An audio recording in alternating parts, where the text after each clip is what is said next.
Welcome everyone to Comics from the Multiverse, episode 424. I am Peter, and joining me, as always, is Matt. I am old and broken. Oh, I thought there was going to be more to that there. Fair enough. Just a statement of facts. Every week I heard something new, so... Yeah, I was going to say I was sleep deprived. That's not technically true. I think I had a decent sleep. I was just up really early, so the sleep wall has hit me like a brick wall. Like 20 minutes before we started recording, it kicked in, and I'm like, oh no, this is the worst time for this to hit. Yeah, that usually hits me when I'm reading. So like I'll get all like, hey, I gotta get caught up on stuff. So and I'll try to sit and read. End up dropping the iPad on my face 2 or 3 times. So, you know.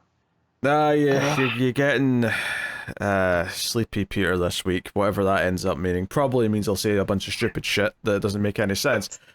Sleepy Peter sounds like the villain in a Conjuring movie. Well, you know, don't mess with me, and I'll not sneak into your bedroom in the middle of the night and shove a cheese sandwich up your asshole. I don't know. What? I was gonna say, make you list your favorite movies. See, I already said something stupid. That made no sense. I had no idea where I was going with that bit. Guys, so pizza, I usually am, so get ready for a roller coaster of a show. Oh yeah, I'm sure this is going to be all over the place. There does not appear to be solicits, but this is a DC Comics podcast, so this is where we get together, talk about the books we read this week. Coming up on this week's show, we have Batman and Robin 13, Green Lantern 15, Shazam 15, The Penguin issue 12, Batman Gotham by Gaslight, The Kryptonian Age issue 4, and I've got a Patreon book of Batman and the Outsiders issue 17. But before we get to anything else, in fact, before I even get to the usual thing that I start off with, you, Matt, somehow have a choice to make. I don't like this. You look concerned. There's nothing to be concerned about. So I mentioned to Matt that I had a new Patreon book coming in this month, and he had already picked something, but he decided to switch it slightly, and for reasons that he only himself can explain, is that he has decided to give you a choice of books for me to read. So does this impact me at all? Nothing in my life changes except maybe to make you miserable. No, you just pick one, and okay. I that's the one I read. That's it. After the decision's made, you have no obligations. I feel like this is a jigsaw trap. But it's not an open choice, Matt. You've got 4 things to pick from. Yeah, no. Yeah. I understand that. But I feel like there's something tied to it that's gonna make my life more difficult as well. No. In fact, very complimentary. Said you had good taste. He did criticize your poor taste in hockey teams. But other than that, said you had good taste. Hold on. Hold up. You can't bring that up. Only a couple fan bases can do this. I need to know the fan base of this person. I don't know. I know he's Canadian. Okay, that's fair. We have beef with most of the 7 teams up there, with the exception of the Jets. It's kind of but yes, unless they're an Oilers fan, which if that's the case, that's fine. Enjoy all your money sunk into 2 players. I don't know, it's Canada's hockey land. That's all I know. Unlike Vegas, which is literally the freaking desert. Hey, how many cups do we have over the last 6 years, and how many does Canada have? We have 1. They have 0. I do not know, and I did not care. So anyway, Matt, here is your 4 choices. Yeah. Top 10 by Alan Moore. Okay. Right. I mean, these technically are all issue 1, but presumably I'd keep going in whatever is picked. Unless maybe I hate the first issue, and maybe you'll be kind and. Well, then you have 3 others to go off of. Oh, possibly it's up to him. I don't know, but yeah. So your choices are top 10 by Alan Moore, Larfleeze issue 1 by Keith Giffen, Planetary issue 1 by Warren Ellis, or 7 Soldiers of Victory Frankenstein issue 1 by Grant Morrison. Oh my God! All right, well, that's a very specific one. That last. Yeah, well, because there's seven miniseries that make up the 7 Soldiers of Victory, right? And so you would read them together, and they make the big epic story. Okay. Fair enough. Being that out of all 4 of those books, I read Lord Fleece, but it was a long time ago, back when that came out, because Giffen. I'm tempted to go Planetary, because I'm currently reading Planetary. So that benefits me. Can have discussions about these things. It also would inform Outsiders, even though I know Outsiders is coming to an end. However, Seven Soldiers, I've been looking for an excuse to read that, and if you're reading it, that gives me an excuse to pick it up as well. Do you have any preference? Are you more of a... Because I know you've read other Morrison things in the past. I mean... Right? I'm hesitant to say, because I'm not sure if you want to know my preference so you can stab me in the back, or... Look, man, true friends stab you in the front. You'll know it's coming. I'm concerned that it may be coming. That's the thing, though. It's very up in the air. The blade... Just so if it was Connor would do the worst thing possible, and I'm not Connor. Okay. I mean, I've liked some Morrison. I tend to like older Morrison than anything sort of post, like, Batman run Morrison. This was maybe a little bit before that Batman run, or concurrent, if I remember right. Okay. But it's definitely right now it's down between Planetary and Seven Soldiers. Seven Soldiers only 7 issues, right? But then when you reach the end of that 7, then there's 6 other series. So this could be a massive effort. Planetary is very limited. Why is my iPad going off now? I was picking my... So you know what? I'm just gonna cut the slack. We're gonna go Planetary for Pete. Okay. All right. In that case, next week I'll be reading Planetary issue 1 by Warren Ellis and John Cassidy. And that's also apparent considering that we lost John Cassidy this week.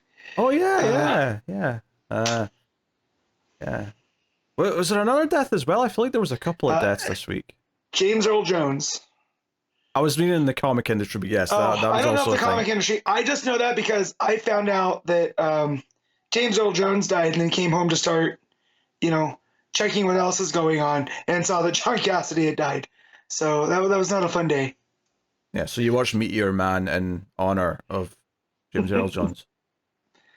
No, but I did watch this scene in the Sandlot because it's very good. Yeah. Yeah. Okay. All right. All right. Planetary issue 1 starting next week. Thanks to Chris, a new patron, for the inventive way of starting this off by giving Matt a choice on the show.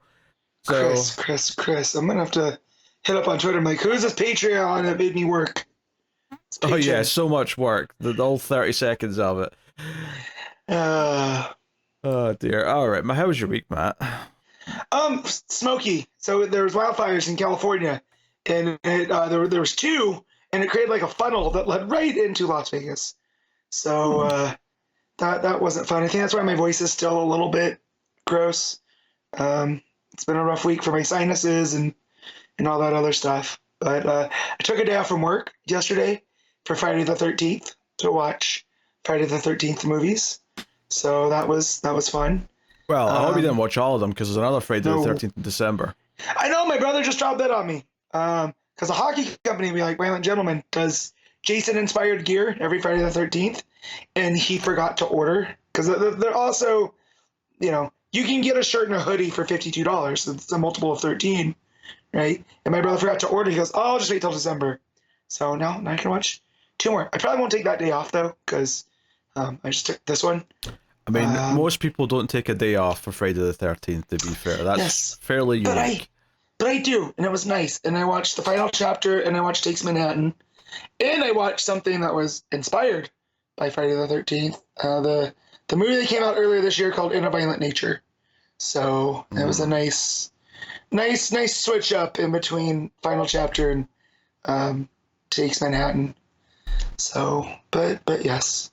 It was, pretty good week otherwise. Yeah, I've just, my sleeping pattern's been all over the place this week. I've been trying to fight that and losing the battle endlessly, but other than that, nothing much to complain about, I would say. Mm-hmm.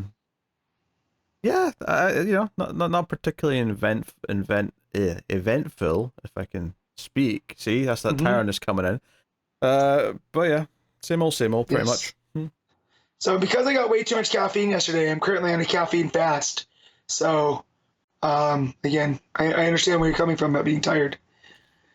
Oh, great, yeah. The energy coming into this episode is off the charts. It's beaming from ear to ear.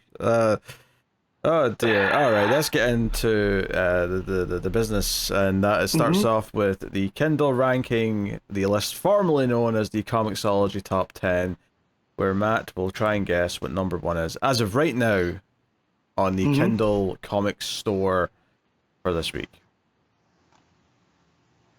I just have to check to see if this one's a reprint, because I could have sworn this book came out earlier in the month.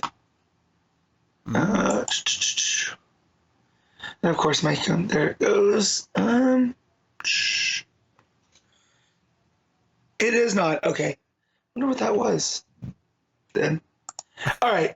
I'm gonna guess. I'm gonna guess that's Wolverine number one. I don't even have it in me to cover that dead air that Matt just created with like vaguely talking about something that no one else knows what he's talking about. So I'll take joy in doing this. Wrong! Dang. Uncanny X-Men 2. Yeah, that one's right. Okay. I could have sworn I saw Wolverine pop up, earlier in the month. And there's two versions of it. I distinctly remember that. You're probably thinking of Ultimate Wolverine or something with that. Probably. I don't know.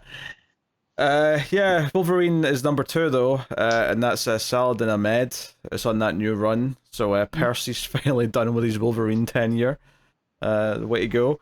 Number 3 is Transformers 12. Number 4 is Avengers Assemble. Number 5 is Green Lantern. So finally a DC book in the 5th slot. There we go. 6 is Task Force 7, whatever we're on this week. Number 7 is Ultimate Black Panther. Number 8 is DC versus Vampires, World War V, which eagle-eyed viewers may have noticed that I did not read that this week. I could have read it this week, but I know for a fact that I'm definitely going to drop it once all the new books start next month, so I figured why bother?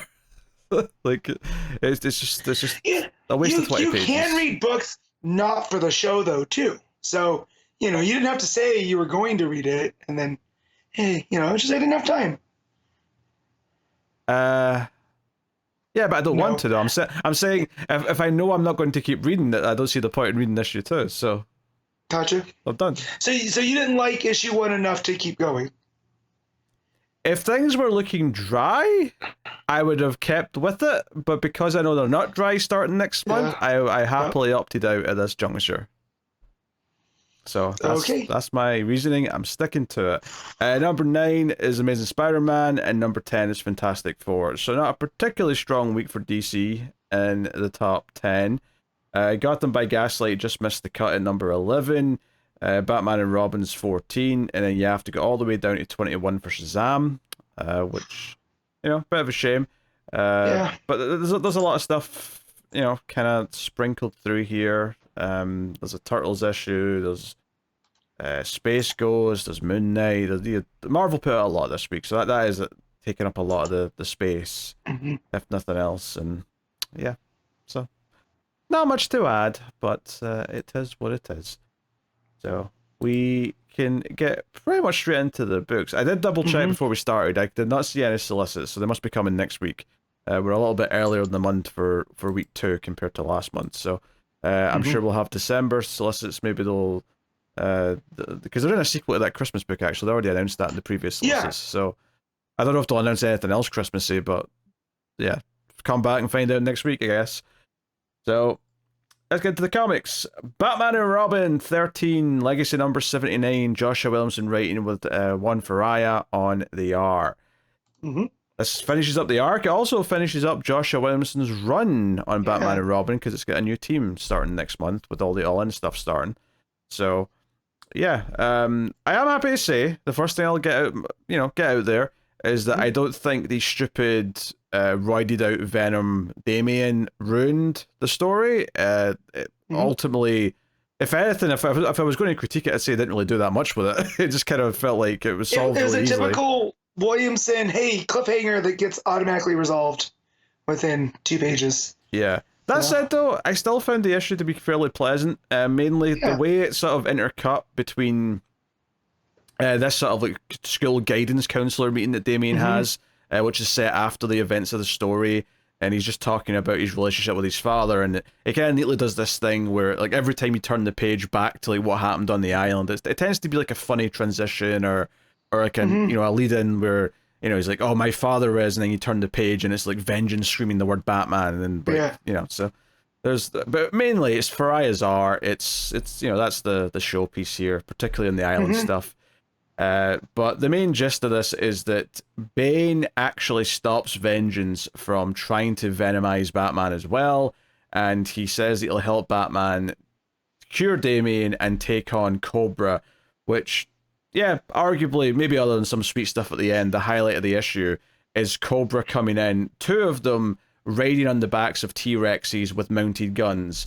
So, yeah, we get Batman, Bane, and Venom Damien fighting in 2-page layouts with all these kind of monsters. And then Maya comes in with a Batwing because there's some anti-venom on it, which she shoots down and hits Damien with. And we even get like a raptor attack kind of moment. Jumping out of the bushes at them. And Bane saves them. Bane comes in and punches the raptor in the face.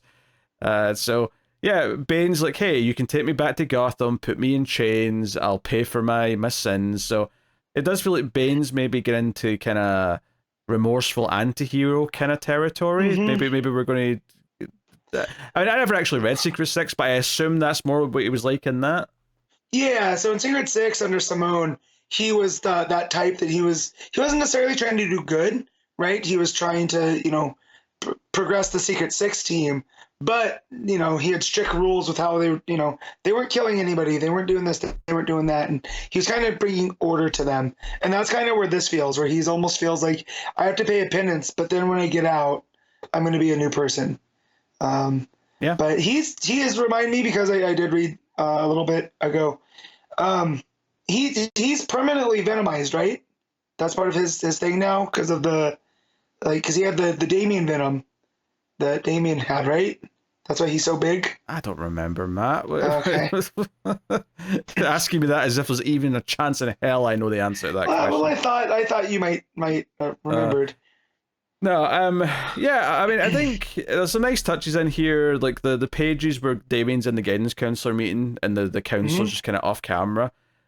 Two things I like about this. One, they start in black and white, and every time you come back to it, there's a little bit more color. So by the time you get to the last page of it, towards the end of the issue, it's in full, vibrant colors. They also do a thing where it's kind of from the POV of the counselor, which made it feel like it was building up to a reveal of who it was. But it ends up in a red herring, because Damien, when he talks to Bruce afterwards, says, oh yeah, I met my new guidance counselor. I was convinced they're going to turn to be one of our enemies, but no, I think it's just a normal, good person. And I was like, okay, that was actually kind of a witty little thing. So, yeah, that was nice. I thought the same thing, too, about the guidance. I was waiting for the reveal. It like turns out to be Black Lightning or something, right? He's coming to work for the school. To keep an eye on it for Batman or whatever. But no, the whole black and white thing, because there was the whole motif of stuff that was set in the past was done in black and white with accents of red.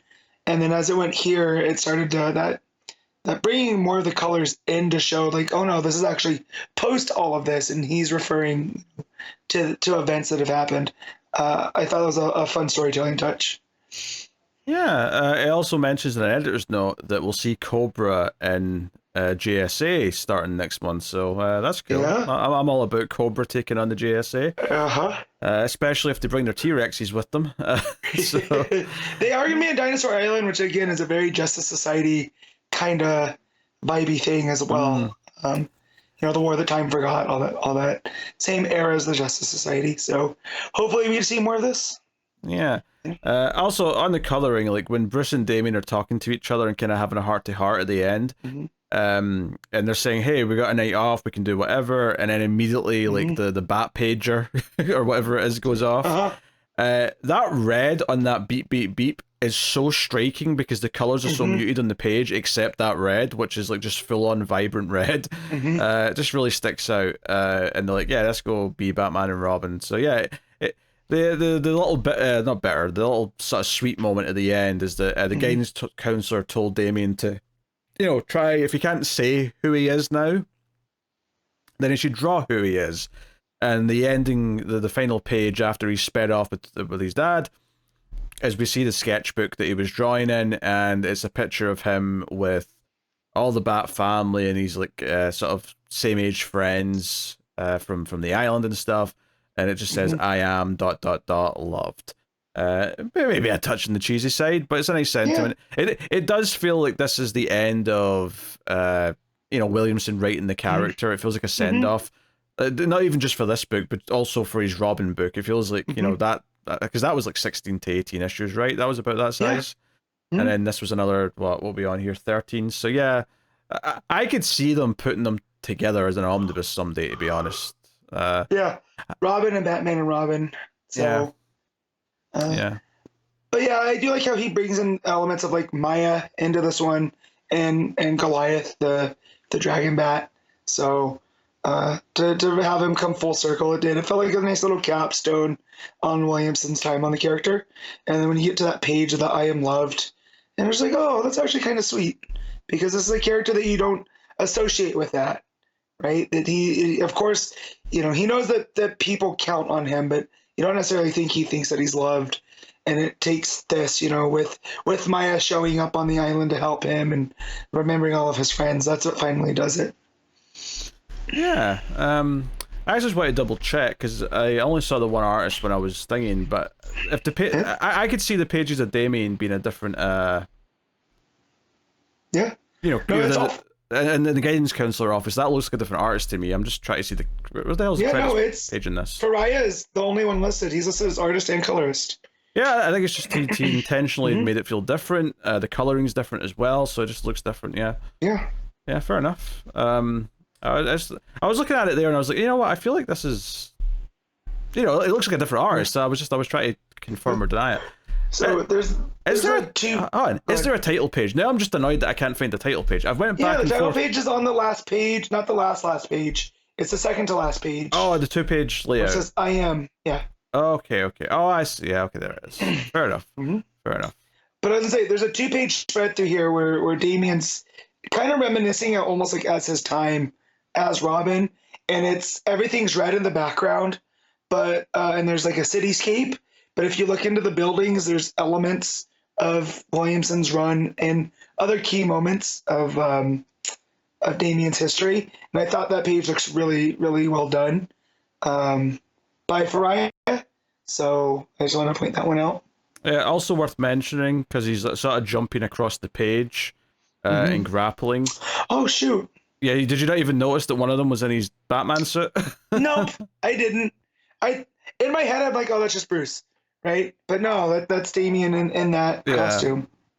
Yeah, because when I saw that, I assumed that it's going to be like, oh, we're going to see Damien in his first outfit and then his second Robin outfit, building up to his current one. But then I was like, no, it's just all the current one except that one is adult Damien Batman for whatever reason. But it's just this idea, I guess, of what he's going to become. Like, his story will continue and so on. So. No, this was a fun, decent enough issue. The Venom Damien stuff was not, not the problem that I thought it could have been. And I actually quite liked Bane kind of like pulling a bit of a face turn for whatever reason during this, and being the one that saves Batman and Robin a couple times. So. Yeah, it's interesting. I wonder if they've got if not so much this team, but if editorial have got plans for Bane soon, and this is setting something up with him. Yeah, because I know they specifically mentioned they put him to Blackgate because he doesn't belong in Arkham, and Batman's not going to let him go to Belle Reve because he doesn't want Waller to get her hands on him. So the point to put him there feels like a thread that could be followed up on. Yeah. It may just be like one of maybe he's just a recurring character in one of the Bat books, whether it's detective or I mean, hell, Batman has literally been written by Williamson, so I mean, he might just be setting it up for himself. Yeah. So. But oh, sorry, no, it's Starsky. Sorry.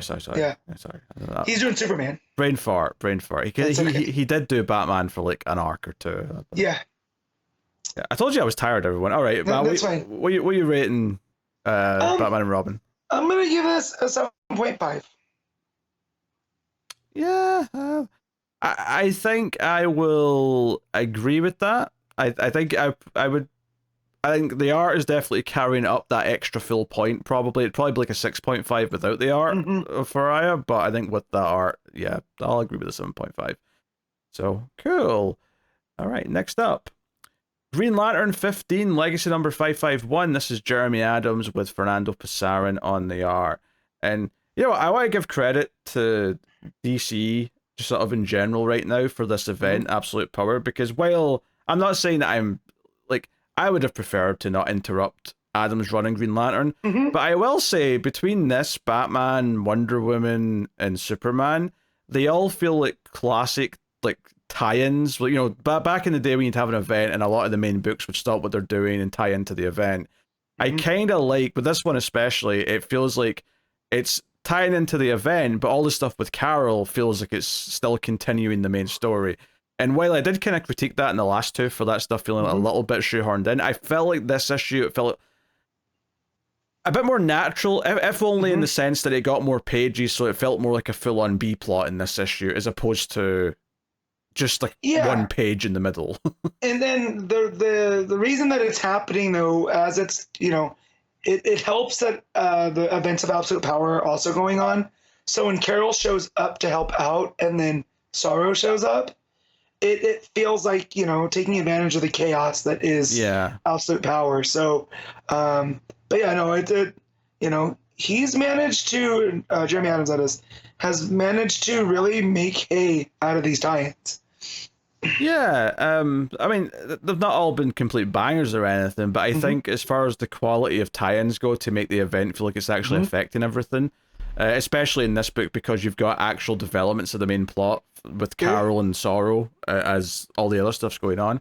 I think it works. So you've got Hal and Wally were, of course, tasked with going to the Hall of Order to like try and steal the data from Amanda Waller. But they're making a pit stop at one of Bruce's islands on the way, which Wally's very surprised by. Bruce has an island. I was like, yeah, he's a billionaire. That's kind of their thing. So, I thought that was funny. Yes. Dick, nor Bruce for that matter, but Dick's the one obviously that gave them the orders, didn't actually tell him to come and do this. This is like an audible that Hal's doing on his own. He's saying, we need this to do the job we've been given. So he's like, hey, we're going to go steal this fancy prototype bat plane, and I'm going to fly it because I'm a pilot, and it's going to be great. It's going to be so cool. It's new technology. I was going to say, one little thing, it tends to explode. I just love that Hal, being the test pilot, he doesn't care. He's just like, I just won't go that fast in it. So I thought that was funny. It was like, yeah, you know, there's just one little problem with it. It explodes when you reach top velocity. So yeah. Yeah, so he ignores Oracle when she tries to stop him from doing it, and just takes off. So we get a couple of big pages with Wally on the speedster bike and Hal in this big sort of double-winged bat plane. Yeah, it's definitely a Bat X-Wing.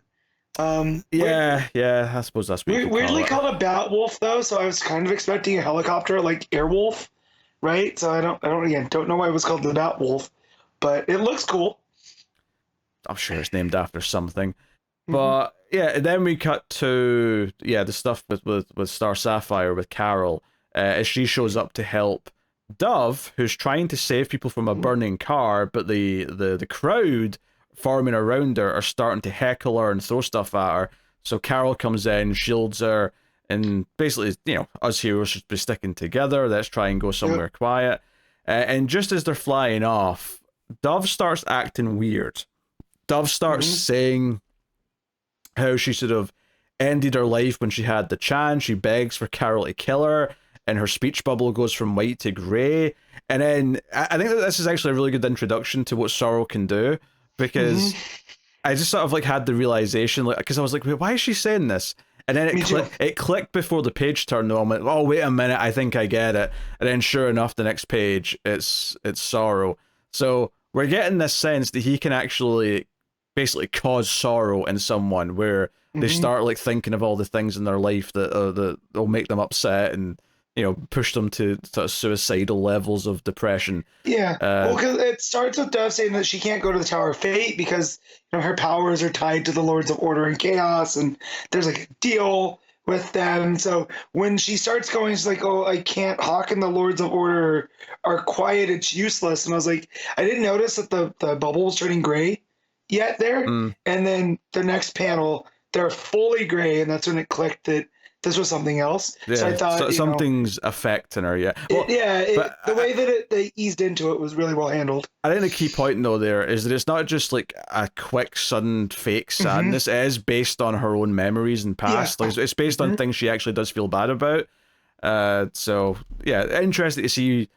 Almost like a lasso of truth type thing. It'd be interesting to see how, like, if he gets near certain people and uses his power on them, what do they start blabbering about? Like what stuff comes out of them once his power like touches them, if you will. But she instantly Carol instantly recognizes who this is. So the guilt of like ditching him probably hits quite a bit hard because I did this to him. He's in this situation because I picked Hal over him. But back to Hal and Wally as Hal.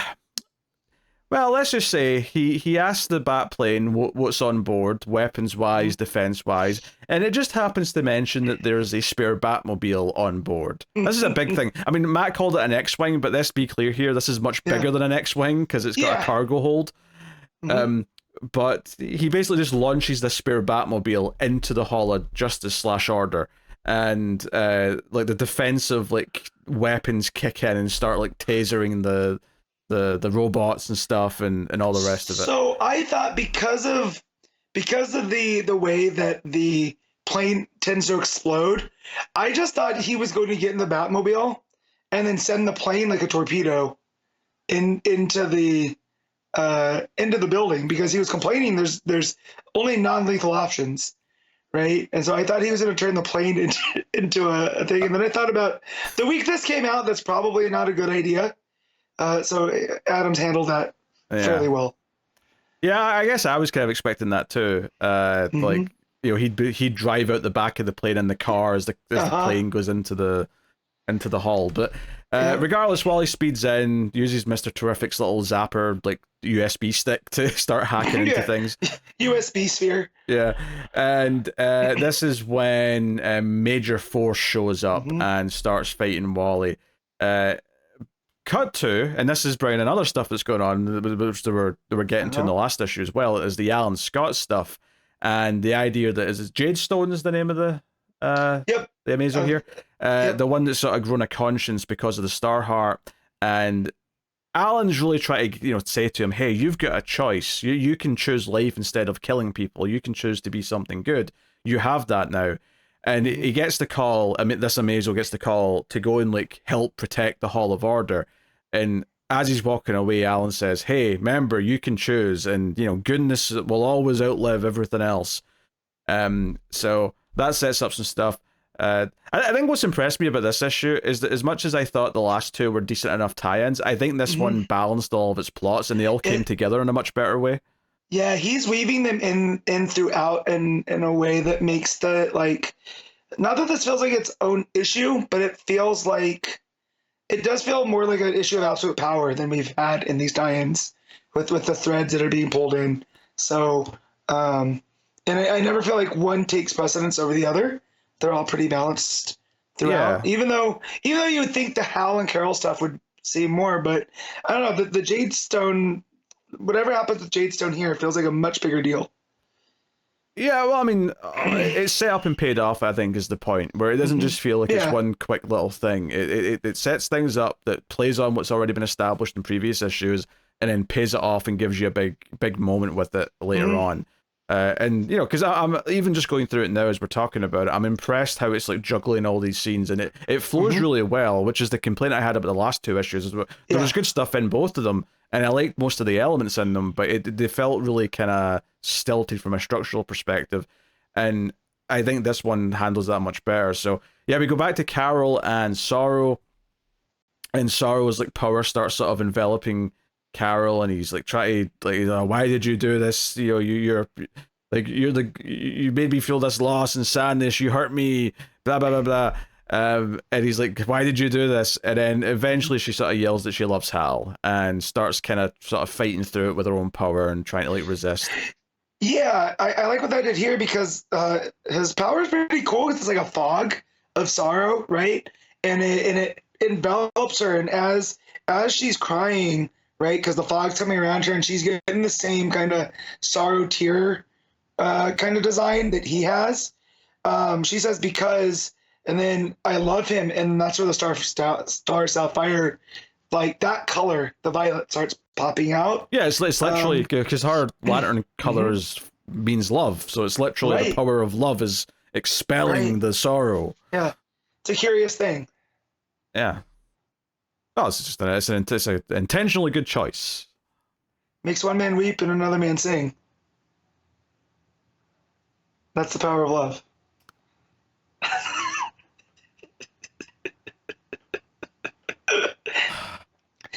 Pete's mic isn't gone. He's just very upset that I did that. So, right, yes. This will go down as one of my all-time favorite moments. I love the idea that everyone under 25 didn't even get the reference because it's a reference to a song that's in Back to the Future. Hey, if you people haven't seen Back to the Future, what's wrong with you? I know Connor has now. I can't pull that one on him anymore. Yeah, go. It's a good song too. Anyways.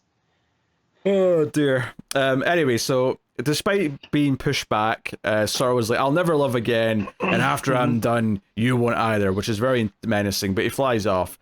But this is where Carol's like, shit, this is going on, Sorrow's a thing, all this absolute power stuff's going on, I need to find Hal.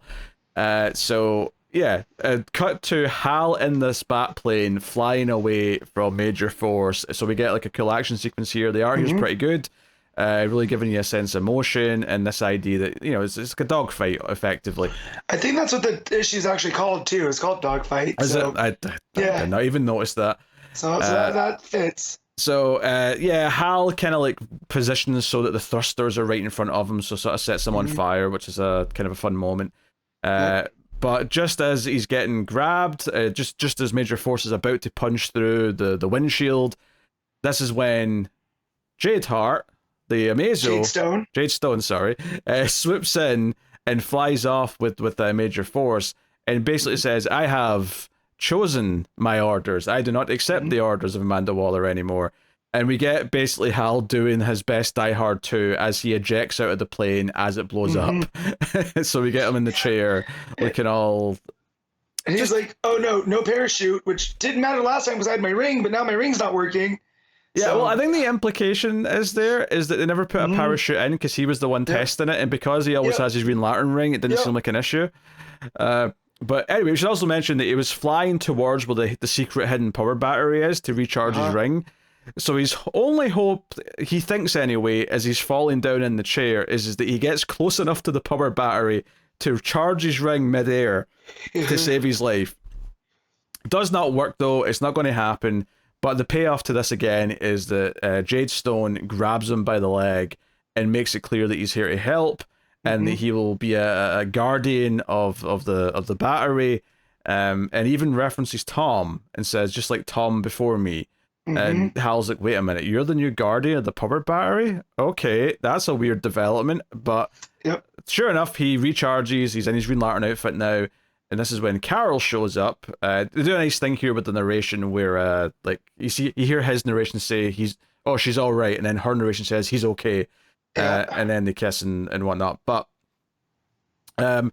she basically says, I kind of finally understand why you always had to run off and save people because I'm starting to save people now, and I'm starting to get why it's important, and maybe instead of you running off, maybe we could both go and actually save things together. It's meeting on some mutual ground. So that's how the issue ends, and a kind of a hopeful note. More to the point though. Obviously, Absolute Power will cap off all the Absolute Power stuff next issue, but it mentions that next month has the Green Lantern Civil Corps special, and even says that Philip Kennedy Johnson is joining him to sort of finally do the big payoff to the United Planet story. So looking forward to that. Fun to see that. And speaking of, we'll get a backup by Johnson as well, which is listed as an epilogue to War Journal. But any more thoughts on this before we move on? Yeah. Before we move on, so Carol mentions when they're there that like if she can concentrate, she can tell where he is, right? And I that is that like a new development with the Star Sapphire power, right? Because it's like she knows because she loves him, right? Or is this tied to what's going on with the Spectrum? That's my main question with that one. Well, the why I don't have an answer for you, but as far as this being new, I think it's relative. Well, I mean, maybe it's been a thing before, but as far as like this run goes, it's not the first time it's kind of happened though. She knew he was in trouble. Remember when she almost got married and she realized Hal was in trouble and she had to go out and save his ass. So it is now. So it was teased then, and this is kind of coming to fruition and her actually acknowledging it and talking about it. Whether or not it was ever a thing back in the day, I don't know, but but I like that development. It's like she knew, so I was like, either this is a Star Sapphire thing, or this is whatever's going on with the Spectrum, right? She's she can tell where Hal needs her, and that thing. I think, and then just sorry, I think that whether or not it is being caused by the Spectrum going wonky. Although I don't think if I was to guess, I would say it's more because she's truly in love with him now, and because her whole powers are based around love. Right. It's just it ties him to her. But I suspect it'll stick around at least during this run, just because I don't think it's something that's too much of a rating hurdle. Like it's something that won't come up that often, especially if they specify it only comes up when he's in like proper danger, like mortal danger type stuff. And then just a fun art piece is that Jadestone standing there guarding the battery with this gigantic sword of a great sword. I just thought, I was like, oh, that's fun. Hal said guard it, and this is like, gotcha.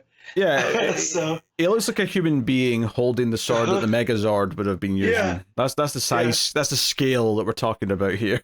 And that's just a little fun aspect that I wanted to pinpoint. But very, very fun issue. The one, and this is a nitpick, this is a small little thing, I don't like Wally calling Hal Uncle Hal. I thought that was weird. Just because it doesn't seem, but other than that, that's a very slight nitpick. I think it's done to just differentiate between Barry talking to Hal and Wally talking to Hal. Not that Barry's in this issue, but just in general, that Wally's the younger generation, so I think that's the logic behind it. But I mean, I'm not fussed either way, but I get it. So no, it's good. Pasarin's art's pretty solid. All the stuff with the plane and Major Force was good, as was even just the plane stuff going into the Hall of Justice and the Batmobile firing out. Like all that action stuff was really good, and I think the art with Carol and the Star Sapphire outfit. Dealing with Sorrow was also good, and especially since Sorrow's color is gray, it's inherently this unappealing color, and then Star Sapphire, this violet, this solid, vivid color to combat it. There's a nice contrast between the two. So I mean, to be fair, any strong color would contrast well with gray is kind of in that thing where it's kind of absence of color almost, right? It's just like it's there. Yes. So, yes, he has many shades of grey, one might say. 52 shades of grey. Oh, if they ever do a mini-series, they have to call it that for Sorrow. 52 shades of grey. No? Look, I'm going to read it. If Adams, whatever they call it, I'm reading it, so... They do a one-shot called 52 Shades of Grey, and it's about Sorrow trying to get back into a sex life. Speed dating. Oh dear. Okay, so the backup is a War Journal epilogue. Johnson and Mantos is here as well on the art, so this was a really nice surprise. I didn't know this was coming. Me neither. I was expecting another Theros story, and I was like, oh, shoot. We got a War Journal. Joe, I think works about this is that it works as an epilogue to that book, right? Absolutely. I think it also works as a way to just like tell anyone who's been reading Green Lantern but not War Journal. I think it kind of just gets you up to speed. Okay, John's got the Darkstar ring. He still get his powers. He's made a construct that's kind of turned into a living being that looks like his sister. It's not actually his sister, of course, but she's kind of, you know. Yeah. And it's an approximation. And I think the writing here actually makes a point of trying to just not explain how it happened, but explain just in a sense where the audience that doesn't know can understand what she is, because he even says in the dialogue, oh, you know, like, she was just based on my sister, but now she's starting to, like, say things that I wouldn't expect. She's starting to know things that my sister didn't know. You know, she's evolving. She's a learning. She's becoming her own being. Yeah. You know. Yeah. He's weirdly created life, and that's a thing that the ring shouldn't be able to do. So what's going on with Hal with John? Yeah. I'm used to saying what's going on with Hal but yeah, here it's going on with John. And I was going to say that both Hal and John have weird, like, versions of Green Lantern powers now, but that's not actually true. Hal seemed like he did for a while, but it turned out it was just there was a power battery on Earth. It's literally just the same old thing, just with a new battery. To it. Yeah. Whereas John's powers are very distinct now from everyone else. Yeah, but I also like that John Henry Irons is here, and he's working on a project for Steelworks, and he's like, I didn't bring you on just because of your superpowers, right? Like, you're a very gifted architect, and we could do some great work for people that isn't just superheroes, superhero work. And so I like that going forward, because if that's kind of what the focus of the whole Civil Corps kind of is, it's going to be the Green Lantern Corps actually helping people and not the Space Cop way, which is something I don't think I've seen before. At least this Green Lantern. Yeah, the gist of this is that they've just finished building this sky rail for Steelworks, and the sister is, like, wanting to, like, do a test drive of it, and these, like, bots from a rival corporation or terrorists, like, show up to try and derail the train. And John freaks out because, his sister, but not sister, is in trouble. But she's like, no, I was never in danger. I've got powers. And she does. Not only does she take out the bot, she fixes the track that they've blown up so that it doesn't, like, derail or, cause any harm. And I think the most interesting part of this for me is where, towards the end, where John... This is so awkward because they're both called John. I'm like, it's that bit in Jurassic Park. Hello, John. Hello, John. Hello, John. Hello, John. But so yeah, John's just starting to steal. I'm just going to say steal, right? Just steal. Avoid the confusion. He's like, hey, how do you, like, do this with your niece? Because, like, I've never had to fight with my family being there, and between, like, my kind of sister and the fact that my mother is now in the ring, right? I've preserved my mother's essence in the ring. She's the one talking to me. Like, now I have to worry about them when I'm out there because they're fighting with me. And Steele kind of says, yeah, like, it was scary at first, but, like, I take comfort in the fact that, like, she's not doing this because of me. She would have always ended up of doing this, but at least this way I get to be there and, be a part of it and whatnot. Yeah. Like, like, so your sister would have always become this. This is just her nature. It's who she is.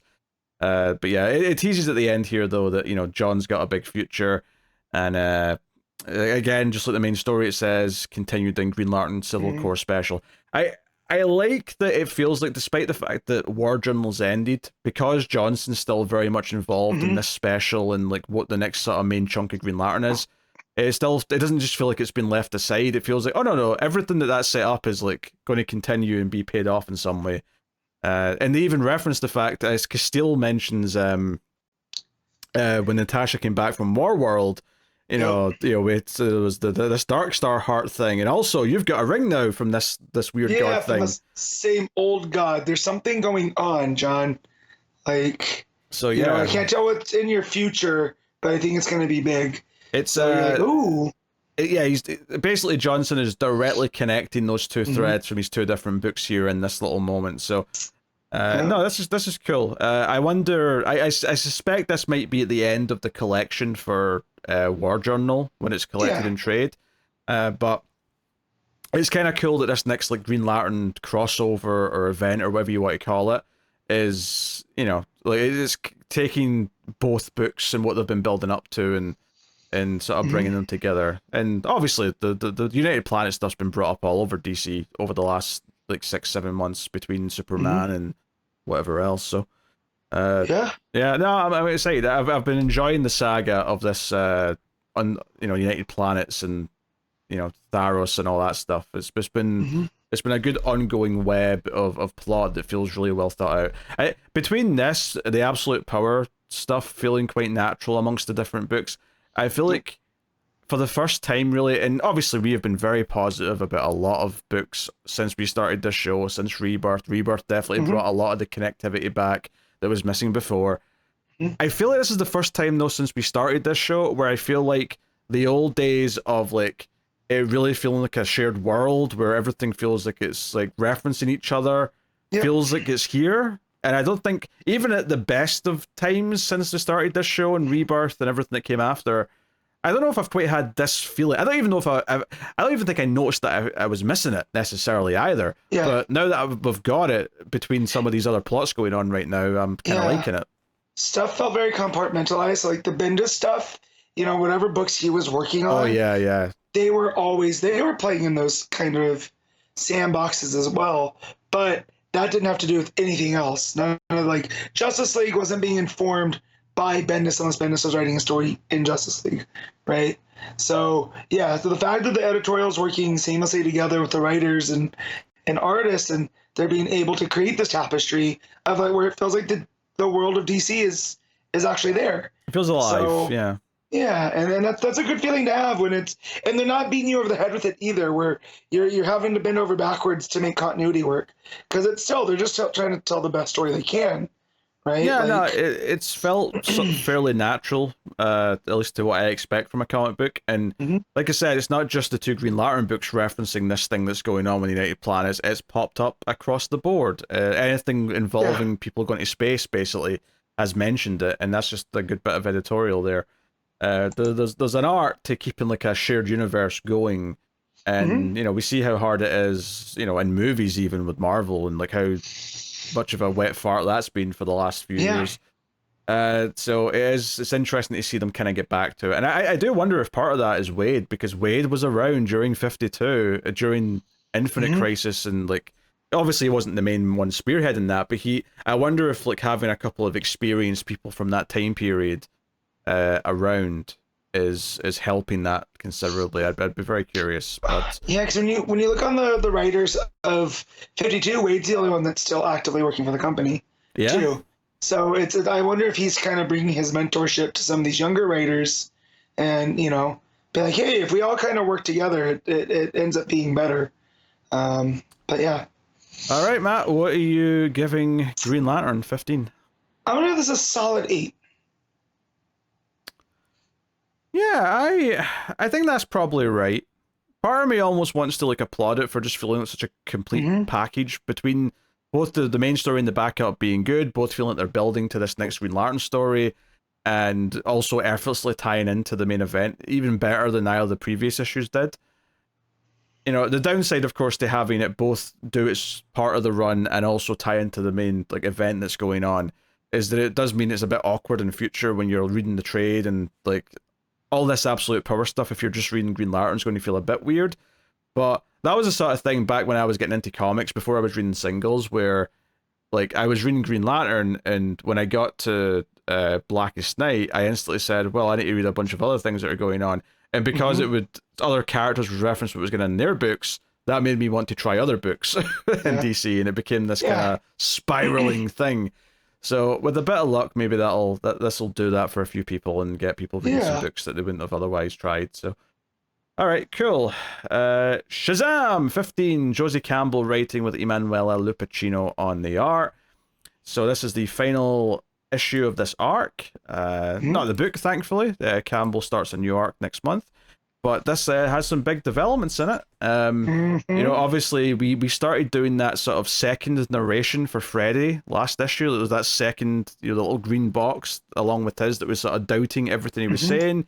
And I think we interpret it as, this is like, his inner, I don't know, depression, whatever you want to call it. Like, it's that voice that's telling him that he doesn't deserve things. Yeah. And that sort of builds up to something at the end of this as well. It's a simple little thing, but, like, even the title page, when it says "Where in the world is Billy Batson finale," I'm just noticing this now, but the color scheme for that text and the box around it is blue and yellow, and I'm like, oh, that's actually really subtle and smart for where this is going at the end. So yeah, you've got the big monster that what's the Rat King's name? Well, I don't remember, but they're the Submen. The Submen, thank you. Yeah, this is a Subman that's popping up through... Is it Kronos? I want to say Kronos. That comes out later. That comes out later, okay. Yes. Fair enough. I tell you, the one thing about reading a lot of comic books is that eventually, a lot of these villain names just all start blurring together. It's Cole. Cole is the king of the Submen who's descended from Kronos. Okay. We'll get there. Okay. Right, yes. Okay. So I'm not just pulling that word out of my ass then. That's good. No. So yeah, Mary's up in the street level fighting the monsters, the main henchmen and all that. Dudley's trying to help, and that's when the Shazam comes in and hits some of the monsters, and all the kids are in it with Tawny driving. To which Mary points out, Tawny can't drive. And then one of them says, "Yeah, that's great. If you want to knock people over, that's a great skill here." Yeah, that's a real monster. Also, can we go back to Dudley where he goes, never fear, Uncle Marvel's here, and he's got a crowbar, right? And he's got a sheet wrapped around his neck like a cape. That's it. And he goes, "I'm helping watch," and he yells Shazam, and then that's where the Shazvan comes in. Yes. Right, and he goes, "Holy moly, I do have powers."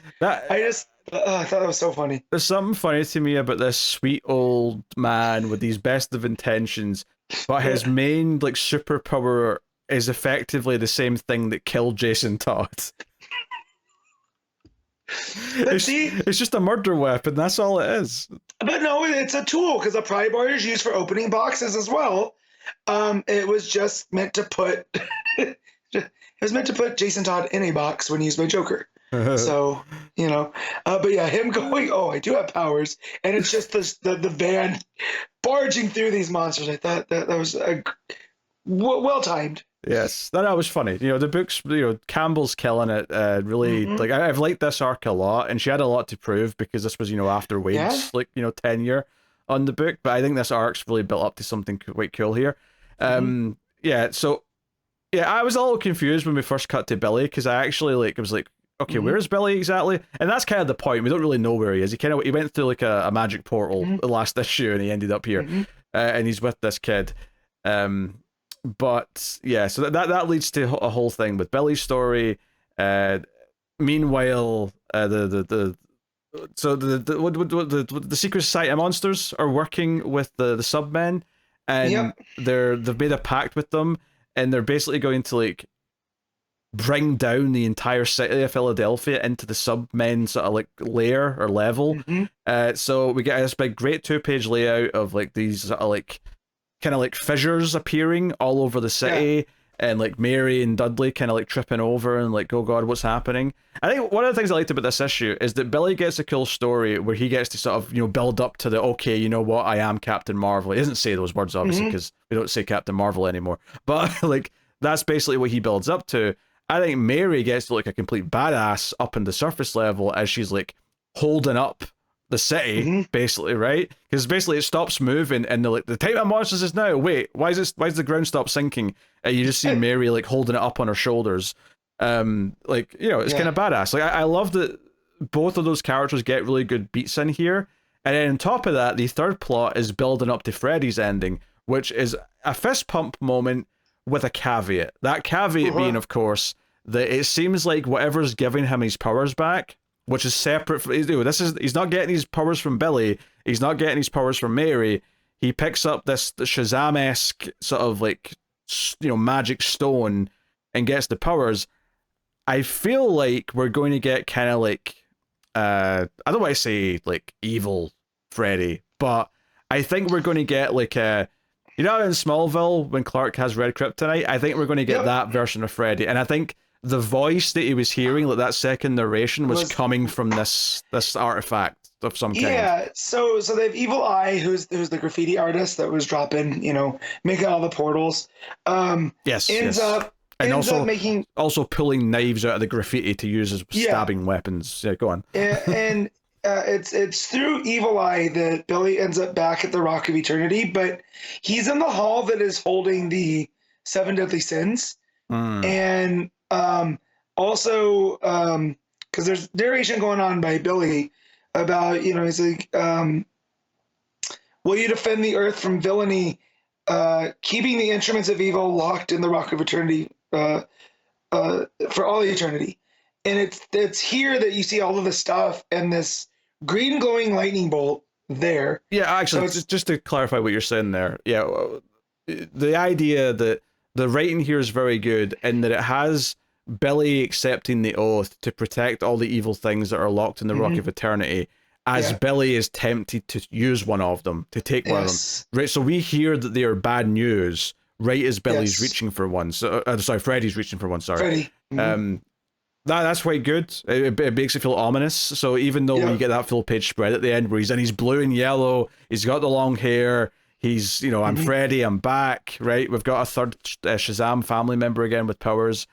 It's clearly coming from a bad place, which is tough because it means the story of Freddy having to give them up is going to be... Because, you know, this entire story, if you remember last issue, when the submen were asking about, like, hey, have you ever had power? He has flashbacks. You see him, like, remembering being Captain Marvel Jr. I wonder what they call him now, actually, like his hero name. Like, just the Captain Jr.? Like, I think Freddy would have issues with that, because he doesn't want to be anybody's sidekick, right? Yeah, especially with this, the attitude he seems to have. Him calling him the Captain, too, I think would be funny. Something along those lines. Oh, no. What if he walks up to Billy and goes, look at me. I'm the Captain now. I wouldn't be mad. I think Josie Campbell could make that work for reals. Like, I know you're saying it to be funny, but I think she could make that work. This is a rare case where my dumb joke would actually work in the comic if the writer wanted to try and pull it off. I agree. But yeah, everything that you're saying about him feeling like he has something to prove, and almost like this is getting to his ego, because where all those words came from is Billy going through. Essentially, he ended up in Zeus's memory, right? And you find out kind of. I mean, it's just he essentially locks his Zeus, being this ageless being, locks his memories away in the Rock of Eternity. Yeah, but they're almost like a danger room type thing where he can go and experience them. Yeah, I was reading like a little pocket dimension he made, so he can go and revisit things. Just one more thing on Freddy though before we go to Billy. The idea that the Shazvan was like a foreshadowing of what's happening, because I like the idea that he was like compensating for like thinking that he can't contribute by, hey, I'm the guy with the van, I've got the wheels now, I can drive, and it's this idea of compensating not only because he doesn't have powers, but because of his disability. This idea that he has to, so. I think that being a foreshadowing that he really wants to try and compensate and like feel and prove to the others that he's useful in some way is kind of the sad story here that is going to come out even more now that we're going to be dealing with this idea. And I think this idea that these powers are going to be treated almost like a drug storyline where it's like he has to like give it up, he has to not be addicted to them. You know, be careful, do not become addicted to water. You know, like that's a Mortem Joe from Mad Max Fury Road, everyone. You're welcome. Anyway, to Billy, and he's in Zeus's memory, and the key point here though is that he learns that basically Zeus was also an orphan, as were a lot of these other gods that make up the Shazam collective, if you will, and basically says, like, you don't have to be, because I like this transition actually. It's basically Zeus is the one talking to him and narrating, as you see that all of the others have like lost people or whatever.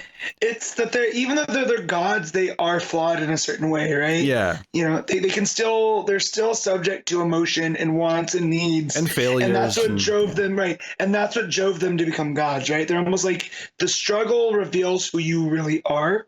And then that's where we get to... Yeah, it transitions to the captain, and Billy finds out here that the captain is not just some separate entity, he is literally what he is going to be as an adult.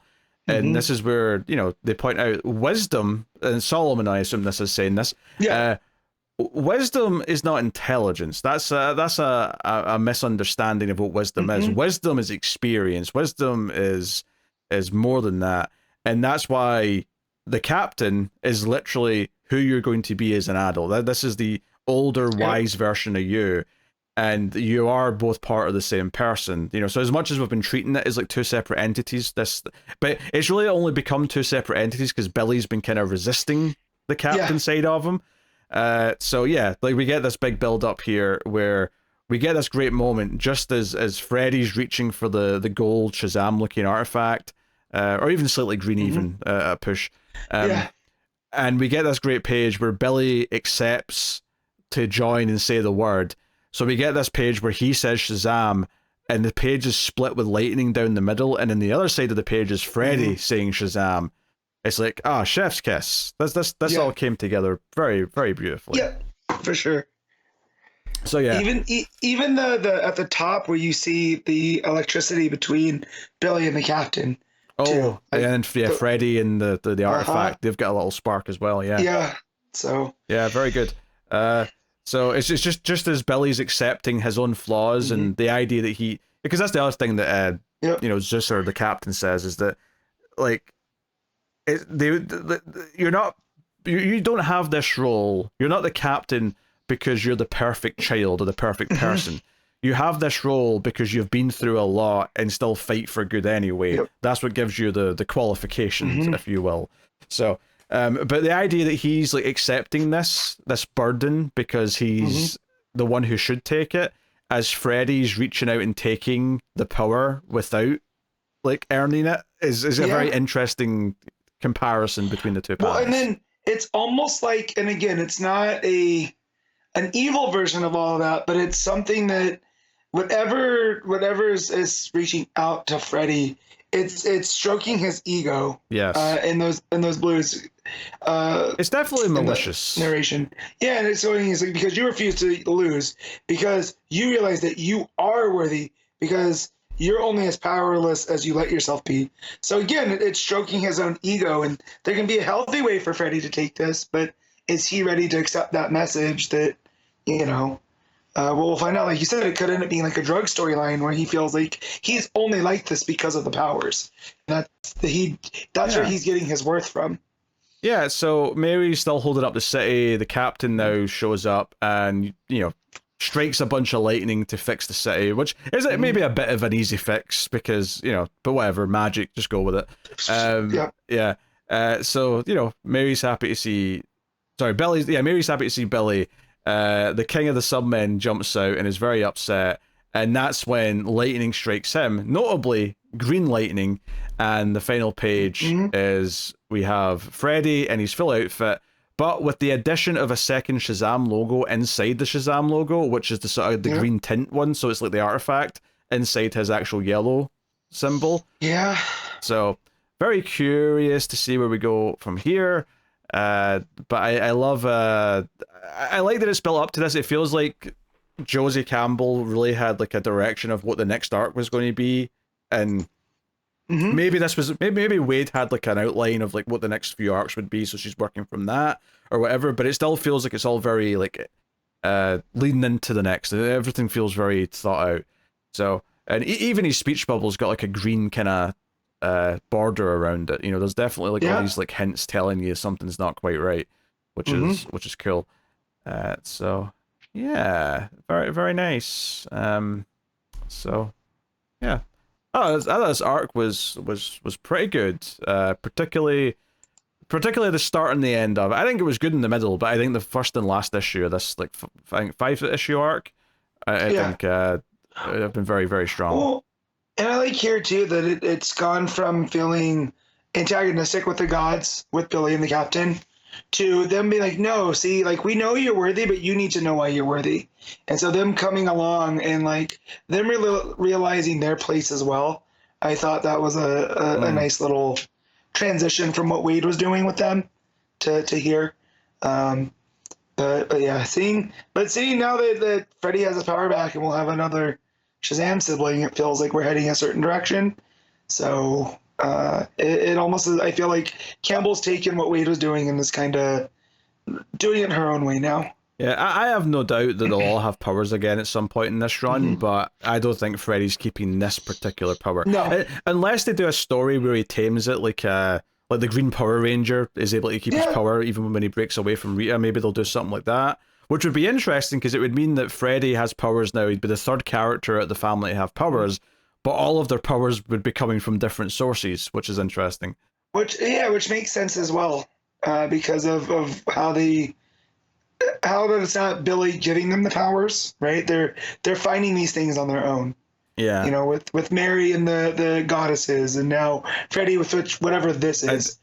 It's going to be hard to justify 3 more different sources of power for the other 3 characters that need them. You know what, though? I could almost see them being beyond that, right? I feel like there's a place for them within the family that isn't them being superheroes, right? And maybe that's what Freddy's lesson will be too. Maybe he won't end up with the powers, but he'll find his worth within the family, and it's not having the powers. It's just being there for Billy and Mary and Pedro and Eugene and Darla. There, they nailed it. When they need him, powers or not. I can see it going that way as well. I mean, I understand what you're saying. I would still bet money in them all having powers later on at some point. It's a comic book. They're going to do it. It's time to learn all the other pantheons of gods to find out where they're getting their powers from. Yeah, I mean, maybe, like obviously Josie, not Josie, sorry, it's the writer. Mary has her powers from, the Amazon, like goddesses and stuff. Like maybe, I don't know. What about? Yeah, I mean, you have the Norse ones hanging out there right now in Power Girl, right? Yeah, I was sitting a bit, Matt. I was searching for I was trying to think of something funny to say. Yeah. I just could not think of a funny group of people to say that the powers were coming from. Yeah. Anyway, will you page Shazam 15? I'm glad you just didn't throw out like the Germans, What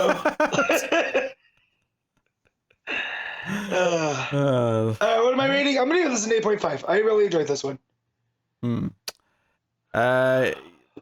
Yeah, I think I agree with that. I really liked how this wrapped up the arc. I think Shazam is still kind of low key one of the most fun books that's coming out from DC right now, and hopefully it keeps being successful enough to keep going. So 8.5 out of 10 for me as well. All right, The Penguin, issue 12, Tom King writing with Rafael de Latorre. So final issue of this book, meaning it's basically a 12 issue prestige Tom King series, even though we didn't know that at the time when it started. And pretty solid final issue. Hard to complain. He manages to tie everything in such a bow that I gotta stop being mesmerized by King's ability to finish a story, because I was like, how is he gonna wrap up all these threads in a way that feels satisfying? And I'll be shocked he managed it here. Yeah, also he does the thing that I kind of was expecting him to do, which is for the final scene to have Penguin's own narration. Like, just because the whole book, the entire time, the entire gimmick has been it's always someone else narrating. And maybe that's part of the satisfaction, right? That it does things that we were expecting, but the way that it does them, right? Yeah, it does a lot of intercutting at the start. You got Batman and Penguin into the water in the Batmobile, which we kind of started the whole book off with, as we get the explanation that Batman was going to save Penguin, and this is right after Penguin murdered his son. So like all these threads that have been kind of dangling for I think that issue where we saw the aftermath of this massacre was like 4 issues ago. Like they've been teasing around this event for a while. And Black Spider wants to kill Penguin, and Penguin's like, hey, my kids murdered your child. I can help you get revenge. Wouldn't you want that? Wouldn't you want to get revenge? And he does fire a grenade at him. Batman has to swoop in and help him. But yeah, all this intercuts back and forwards until it sort of pairs. There's a page where the top half is Batman diving out the window with Penguin after the grenade, and then the bottom half is the Batmobile going off the cliff into the water. Fun stuff. I loved Batman's narration being, please don't let me die for the effing Penguin. Yeah, that's what I was just going to bring that up. Yeah. Just because it's like, he's done this forever. He has this, they have this partnership almost. and he's like, "Don't let me die because of it." But just the way that it's handled, I thought that was very amusing. Yeah, it's really cool. Yeah, so then it goes back in time a little bit and shows that the help is like, getting ready to like do whatever he's going to do, and it turns out he's got a helicopter and he actually fishes them out of the water right after they've went in, and then guards Bruce Wayne as they've got him in like a hospital bed, and it's like, hey, last time we fought, we went toe to toe, but you were in much better health then. You might want to recuperate rather than trying to leave. Yeah. Now I know he probably doesn't sound like Jason Statham, but if you read that like Jason Statham, it makes for a real fun scene. I don't think I ever assumed he had an English accent, which is maybe... I know. First I did because he's called the Help and he's a butler and all this other stuff. But, if you just read that whole, he's kind of being cocky about it as something from a Jason Statham movie, it fits really, really, really well. Yeah, he mentions here that Mr. Cobblepot is setting up years of mutual success as he's with Bruce. So yeah, like these scenes, like honestly, if anything, this issue goes in quite quick compared to a lot of the other ones because it is just kind of like wrapping things up, and it's just thread after thread's taken care of. Penguin goes to see his daughter at the Iceberg Lounge, and she's like, "Are you going to kill me?" And like her narration's all about how like she doesn't have the good booze, even though she has like really expensive booze because she doesn't think she deserves the good booze because she's not good enough for it. And she's like, "Are you going to kill me now, Daddy?" And he's like, "No, I can never. You take too much after your old man." And then there's that great bit of coloring here when the gunshot goes off, where it goes into kind of like negative. It's all it's like it's not literally negative, but it gives the impression of going into like negative colors. Yeah, because everything's in this muted purples and blues and everything, and then she becomes purple-ish, and then there's like a big blam with an orange background. Yeah. Right, so it almost does do a negative effect. And it turns out that Penguin, even though the grenade happened earlier, Penguin did go to Black Spider, and when he said he wasn't going to kill her, he just meant not himself. It didn't mean that she wasn't going to die. Yeah. He already killed his son, right? So he didn't lie to her and said that, I'm not going to kill you. She didn't say you're going to survive. So, so Penguin is like, "Hey, I can count on you in this new Gotham Empire of mine, right, Black Spider?" And he's like, "Yeah, go on, long live the Penguin, blah, blah, blah." And then we get a page where he's with Lisa in the limo, and once again, she's reiterating that she finds him disgusting, both visually, his personality, he's awful, but then says, "Have you ever had sex with someone who just, like, took over an entire city and broke all the rules to achieve exactly what they wanted? Yeah, me neither, until now." And like they're kissing in the limo as she's saying that. It's the counter of her first, or not her first, but of one of her first speech narration boxes, where he goes, "He's poison. I should be vomiting." Yeah. Right. To follow it all up with that, me neither until now, and you're just like, oh man, ooh. Yeah, it's the idea that that his like achievement of power is so overcoming to at least her anyway, that it overrides everything else. She's attracted to his competence. It's not just his competence, but that he set out. Penguin is a man of his word. He follows through on everything he says he's going to do. And for her, that gets her engine revved, I guess. Yeah, and then FBI lady is just swearing left and right at him, saying, "You F in this, you F in that, you F me in the something," so on. And Penguin, I actually love this scene because Penguin's like, "You asked me to take over the city. My children who were running the criminal empire are gone. I have taken the city. I am now running the city under your request. We've won." Yeah, and yet here you are screeching profanity at my victory. It's like, oh man. He's basically just sitting there because I did exactly what you asked me to. I took over. It's done. And she's obviously pissed because but there's 50 dead people by now. And did you explain why she's so upset? Oh no, I didn't. She's pissed off because Amanda Waller came to see her that morning. And it actually scared the shit out of her. She said she almost shot herself. Yep. Not knowing, thinking Amanda Waller might just kill her. And I was actually thinking during these few pages, especially when he was with Lisa in the limo, I was thinking, but what about the woman that he was in love with at the start? That this was all he get back to. And sure enough, the very next page is her, and she was let go by the FBI, and like they basically said, hey, you should probably stay away from her for your own safety. And Penguin calls her after a bit of time and basically says, hey, what we had was fake. I was never in love with you. It was just so that I would look vulnerable, so that the right people would want the right things. And what I thought was interesting about this is that I think this is genuinely open to interpretation. Because my gut when I read this was that, no, it was real, but you're back in it now, and you're just going to you've realized that's where you belong, and you're just it's almost like he's doing this to protect her by keeping her away. Exactly. That he is setting her free, right? Yeah. And that the only way he can protect her is by having nothing to do with her. So this is his one true act of love. Yeah. In this entire series is to, like, yes, her heart's broken, and there's a very sad panel of her crying herself to sleep, but it is for her own good. Yeah. And then Penguin's with Batman. Batman's like, you know what? I meant it. We're deal is done, right? I'm not working with you anymore. And then Penguin just is like, hey, I mean, you could throw me in Arkham, right? And then every so often I'll break out, and there'll be a lot of chaos.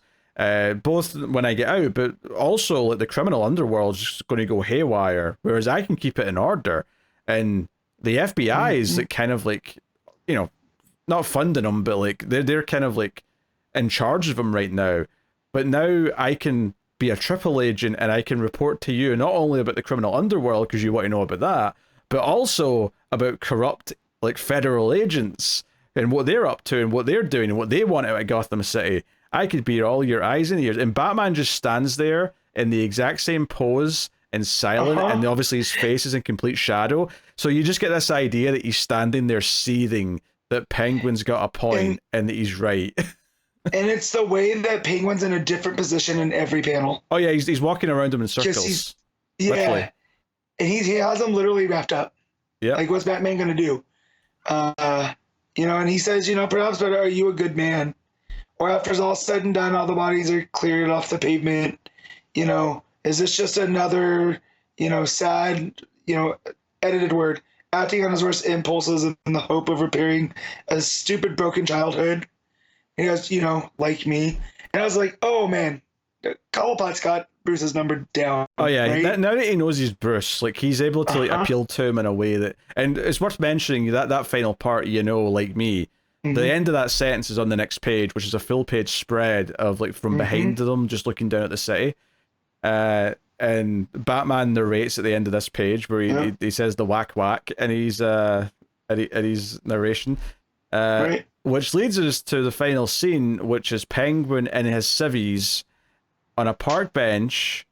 And I was thinking this was even this was before. This was like before he get taken in by the FBI. This was when he was living as a normal guy in Metropolis, based on his clothes, based on the fact that it's got a sunny city, But he's feeding a bird in the park. He's just sitting there on the bench, and he's narrating and talking about there's so many voices in Gotham, from the hot dog vendor to the more crazy things like the Joker and the Batman. Everyone's got their own story. Everyone's trying to get noticed and say that they're special and be kind of loud and whatever. But he says it scares away the little ones. It scares away the birds. And that's why he prefers to keep his quiet in his city. And it's almost like a reference to the fact that we've not heard him narrate the entire book until this last scene, is that he likes to keep things quiet, because all these other villains are all like, look at me, Batman, I've got a riddle for you. Look at me, I've got a bunch of hostages. That's not Penguin. I'm gonna flip a coin and decide what happens. No, Penguin's gonna sit and wait and observe, and be quiet so he doesn't startle the birds. And the birds are everybody in the city, right? Like, he's gonna move. Yeah, kind of. In silence. But I also think, like, not that he's freeing this bird, but the way the bird flies off, I almost thought it was maybe mirroring the idea that he let the woman go, like, like be free kind of thing. There's that, and the bird's eating out of his hand, right? That's true. Yeah, that's maybe more indicative of the people of Gotham being the birds that he looks at. Yeah. Yeah. And so very, very good ending. for this. So regardless if this is before or after, the message is people are. He knows how to manipulate people. That is Ozzy's entire thing, and we've seen that over 12 issues, and it was very satisfying. Yeah. Yeah, I think this all came together very well. It had great pacing, it built up. The only thing really going against it is just how spectacular some of other like King's 12-issue books are. It's not, it's probably not in the top 5 of those, but it's still excellent. It's still very, very good. So, the art's been stunning throughout this issue and the whole series. It's been a really funny book at times, really darkly funny. There's a lot of black humor in here. Him assembling the team, how he like blackmailed some of them, like all that stuff was hilarious. Everything with the FBI lady like getting pissed off and swearing at him, all that was entertaining. And then by the end, this idea that he like had this deal for years where he was kind of taking advantage of Batman, and Batman like kind of suspected it but kind of had to just go along with it because he did get a lot of useful things out of him. But then at the end, like when he tries to break away, like Penguin, knowing that he's Bruce, just lets him appeal to him and like bring up like, and the idea that Batman never says a word, he just stands there in silence, and you can tell that he is like think is like for the first time in his life he's like, maybe I could just throw him off the roof, no one would know. No one would know it was me. I mean, that's what Oswald did to his mom, right? So they are, and he's like, so what? You're just a product of a messed up childhood like I am. We're not so different, you and I, Batman. So yeah, it's a really generic thing for a villain to say, but I get why you're saying it. Yeah. All right, what are you rating the Penguin issue 12? I'm gonna give this, and I'll give it the 9. I really enjoyed this. Yeah. I don't know if it's the best issue of the series. I think there's a couple that stand above it, but it probably still gets to the 9 because it's satisfying. It brings everything together, so very good. Batman Gotham by Gaslight, the Kryptonian Age, issue 4, Andy Diggle writing with Leonardo Fernandez on the art. So, I'm digging this a lot, actually.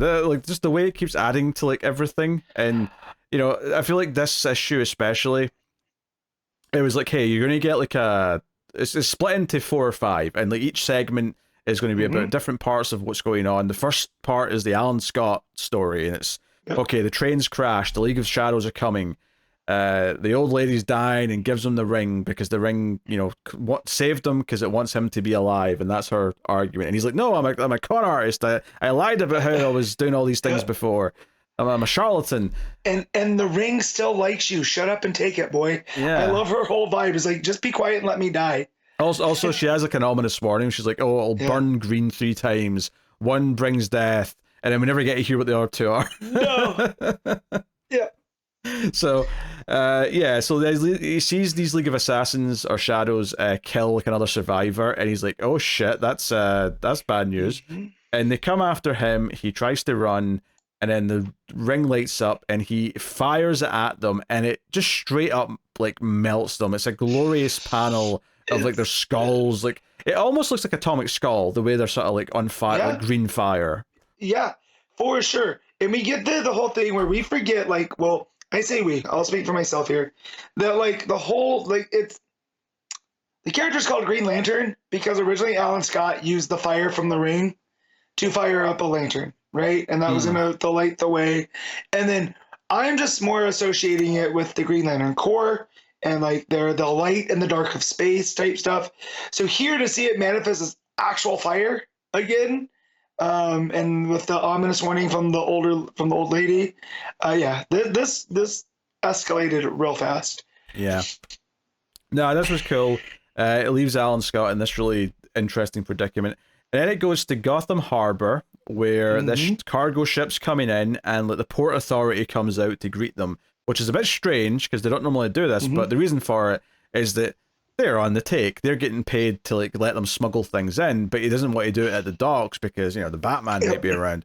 So the captain of the boat's like, that's a bunch of nonsense. There's no such thing as a bat. You guys are so cowardly and superstitious. And see, when he said that, I actually thought the twist was going to be here that this was Batman doing like a Matches Malone thing, and he was the captain. That's not what happens, of course. Like the bat like grapple comes in like seconds later and like strings the captain up. But yeah, all good fun. He drops the captain on a couple of the other guys, beats the crap out of him a little bit, punches him in the gut, and he's like, "Hey, you smuggled assassins into my city. That's tell me everything you know about the League of Assassins." And that's it. That's like the whole scene. But it's just a fun sort of like, where's Batman? Yeah. Oh, here he is. Action scene. This issue really like kicks the whole world open, right? Because the first couple we were really focused on Bruce and Selena and all that ongoing, right? And then the last one, we got a little bit more into the world with Adam Strange and Wonder Woman, but now again we got Alan Scott. We're gonna have some of these other people coming up, and I thought it did almost calling this Batman Gotham by Gaslight versus a whole other title. It's definitely a choice, but this definitely feels like DC by Gaslight at this point. Yeah, honestly, it's just a cynical thing, but putting Batman's name in the title helps it sell. That's pretty much it. And it is based off of that book, right? This is a continuation of that series. However, this one specifically feels like its sole purpose is opening up the world to what the steampunk version of the DC universe could be. Yeah, but they could have easily just called it Gotham by Gaslight, the Kryptonian Age. They didn't need to call it, Batman. Yeah, Gotham and then again, my whole thing is it's just calling it Gotham by Gaslight, right? We could have called it, anything else, and it might not have sold, but just the whole steampunk DC aesthetic is really working right now in this book. Yeah. Then it goes back to Antarctica, and it's, obviously, it basically establishes that Diana is learning English very quickly from whatever books they've got there. She's, like, burning through them and learning things. There's a very clear Kryptonian door, like, there, because it's, like, two people holding up, like, an upside-down Superman sort of triangle-esque shape. Yep. So that was the vibe I was getting. But Adam Strange is traveling with Diana back to civilization, and they get to the whaling town, and Diana's like beating the crap out of all the guys in the bar, and she's like, "I will not lay with these men. Do they understand now?" So clearly they've been putting the moves on her, and she's fought back. Strange thinks it's very funny. Oh yeah, he's got a big smile on his face. Yeah, because I love that he says, yes, the guys we were with hadn't seen a woman in ages, but they were very gentlemanly. Same could not be said for the men in this whaling town. And then it's just somebody getting thrown through the wall, by Diana. And so, yeah, I thought that was the pacing there worked really well. Yeah, and she's expecting like with this boat that they're going on to have warriors and stuff, and he's like, "Nah, it's just like a fishing boat that I got as passage on. Like, it's just not, it's not something. You're not gonna get anything special out of it." But she's trying to explain who Bruce Wayne is because he's the one funding his expedition. Yep. Yeah. So, but yeah, it's basically just here. They're on their way. They're coming to civilization. And then it comes to Metropolis, which is very interesting because obviously that's new here. Obviously, we're teasing that there might be a Clark Kent growing up who's about to become Superman. We talked last time about how the time difference from that flashback to now would be just the right amount of time for him to be about 30 or whatever. But yeah, I actually love this page because I think the choice of like the coloring and the harsh white of the sky makes the building really kind of feel, I don't know. Pop. Yeah, it's Art Deco. Just it feels like the shadows are nice and harsh. It's the complete antithesis of everything we've seen in the dark and smoky, dingy Gotham. Right? Yeah. Metropolis is its alternate, and everything is bright and white, and almost looks like the building looks like it's made out of like alabaster or ivory, and it's this ivory tower amongst the skyline. And it happens to be the Daily Planet building. Yeah, and we meet Lois and Jimmy. Jimmy is like one of the most dweeby versions of Jimmy I think I've ever seen. And Lois is essentially his girl Friday. The way that she talks. Who wrote this? It's Diggle. Diggle, yeah. You could tell he's having fun writing her dialogue because it's very snappy. There's a lot of alliteration. It is, I know I'm not going to read a lot of it, but yeah, it was a joy to read. Yeah, no, it's definitely going for a vibe. It feels like characters who are talking a bit more than people actually did, but it kind of, because people in movies talked like that from the 40s, it kind of feels like it's going for that kind of vibe. I see a huckster peddling bunk. I debunk it. And she says flim flam. I see a fraudster flinging flim flam. I flatten it. And There's for the a lot of record, that stuff. I'm not suggesting this is set in the 30s or 40s. I know it's closer to the start of the century, but there wasn't movies being made then, well, at least not, feature-length noirs. They weren't talkies. They were more of the train coming through. Yes, they were much simpler. It was the facing the moon and things like that, or trip to the moon, as it was called. That is her vibe. Is that kind of 30s, 40s? Yeah, kind of the traditional Lois Lane from that time period, right? That's the actual time period she's from. Yeah, and not only that, she's like determined to prove that Lex Luthor is like evil and a villain, and Perry's like, hey, there's no proof, blah blah blah, and she's like, nah, like he's buying up all this land, he's in caves, he's got people searching for something, but they're all worthless, the mines are all empty, so what's he up to? It's something secretive. I want to go here, right in this town that's in the middle of all of it. And what does she point to? She points to Smallville. So that's a big thing. She also mentions that he's like the scuttlebutt is that he's working with criminals from Gotham, and we see like Killer Croc and like Deadshot, and like if they hadn't told me this was like the Deadshot, I would never have known it was Deadshot because he's got a top hat and a mustache. Yeah, so you have the vaudeville villainess, who I'm assuming is Harley, the Cajun crocodile, Killer Croc, and the Deadshot, and he's got a top hat and the mustache. The mustache is still very much Floyd. But yeah, this is essentially the Suicide Squad, right? They're from Death Row. Yep. And yeah, this is just the tip of the iceberg, as Lois says.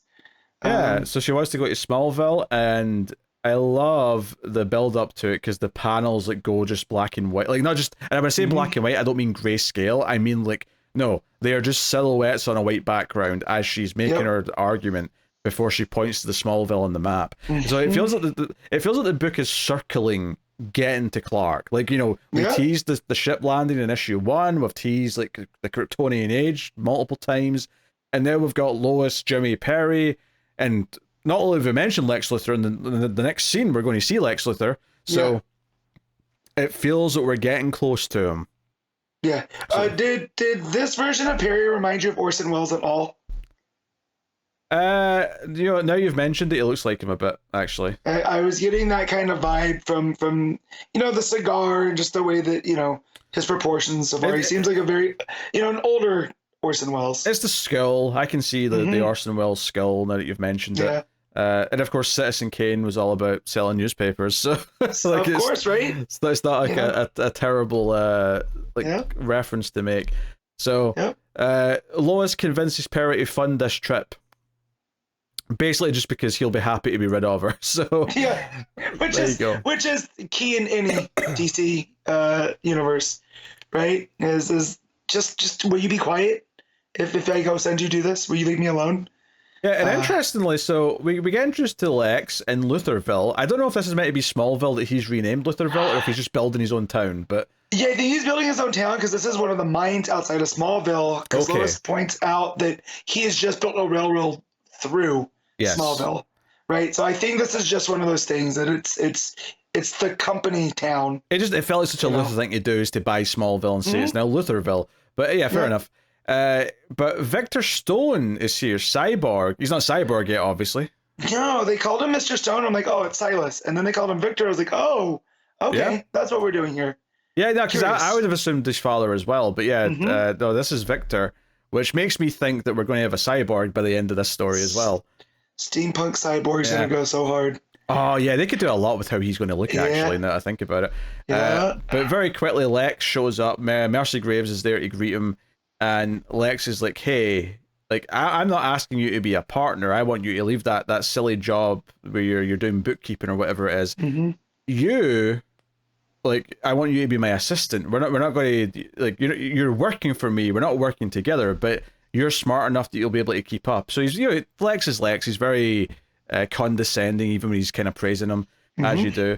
But he leads him to a room where clearly there's like a secret experiment going on with, Tesla style high voltage electricity, and there's someone in a box being electrocuted in a Faraday cage too. That's a big thing too. That type of device is meant to keep electricity built in. Yeah, and this is the last page. This is the final cliffhanger or the tease. Is like whoever this is. I don't have an instant guess who this is. I mean, obviously because it's electricity, you might jump to like Black Lightning or something, but it doesn't seem like Black Lightning to me. It seems.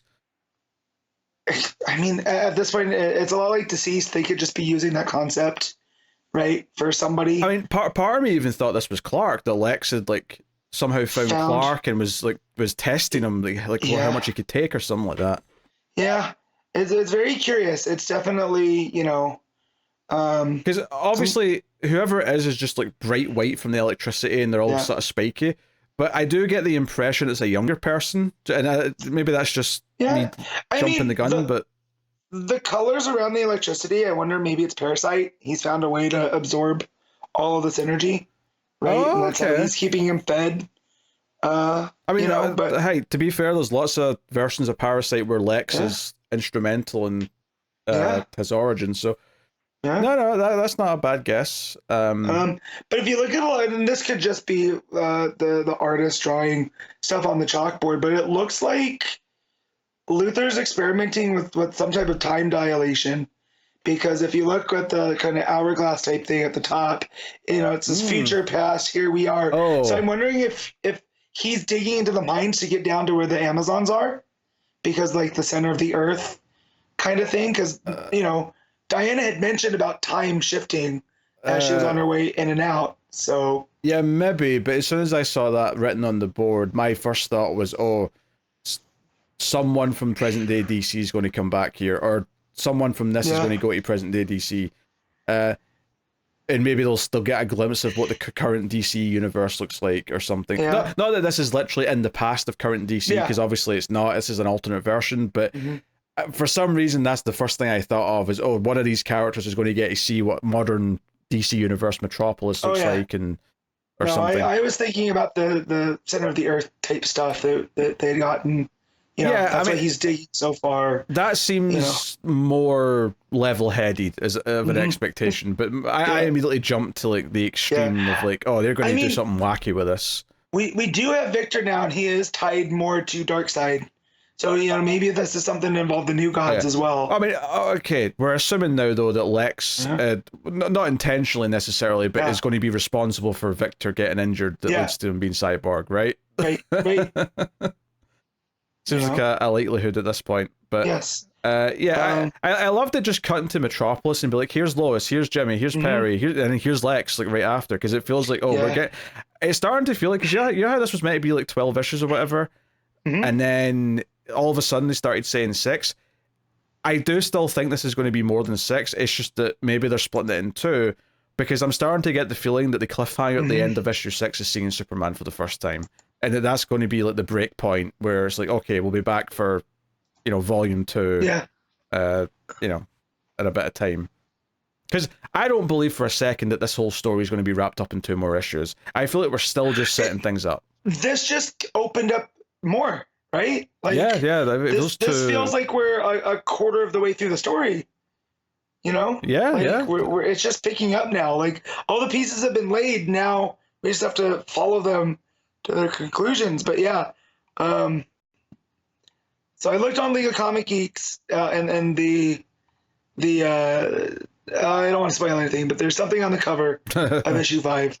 So that suggests something else. But back to this issue, back to 4. Lex's introduction I love as well, because he's all in shadow, and he says, I am the herald of a new age of man. In whatever version of Lex that is something he would say, right? He always is talking that he's the so when Superman does show up and people are like, oh no, that's the herald of the new age of man, he's gonna get so upset.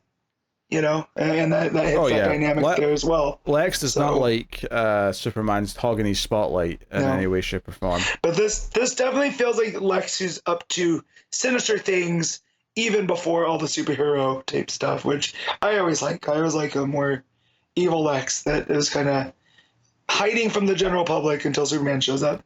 So, and this is as evil as it gets. Lois calls him a robber baron, and when you think of that, this is around that time, turn of the century, when all that stuff was going on. It was real bad.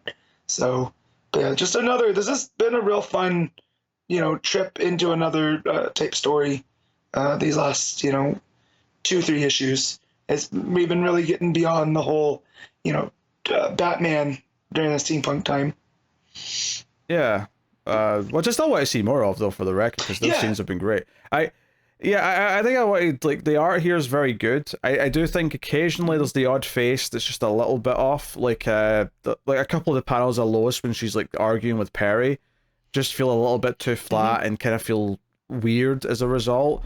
But I think, typically speaking, everything else looks really good. And what I mean by that is the layouts are good. The choices of, like, you know, like which parts are going to have color and not are good. I think this is going to sound strange, but I think the bodies and the clothes, the attires, the outfits all look good. The buildings look good. Like, everything else pretty much is nailed. And faces are good a lot of the time, but not always. Sometimes they're just a bit flat and lack a little bit of definition. The way that Fernandez, it's Fernandez, right? Leandro Fernandez. The way sometimes he draws teeth and stuff, it gives people kind of a rat-like quality. Their faces tend to narrow. Yeah, I mean, Jimmy especially, but I think with Jimmy it's kind of intentional. He's meant to have, like, the buck teeth, because he's, like, the nerd kind of character. Yeah. But yeah, even Lois kind of has that in a couple of the panels, and it feels a bit weird. Victor, towards the end, gets a couple of those. Lex, you know. But I think that's just his style. It's just, you know, it's one of those things where... You know, I mean, it's generally pretty good. Like, and I think a lot of the choices of how to portray things are really solid. That's just the one, like, sort of critique that I'd say that holds it back from being amazing art, and instead is just very, very good art, if that makes sense. So, yeah, that's what it is.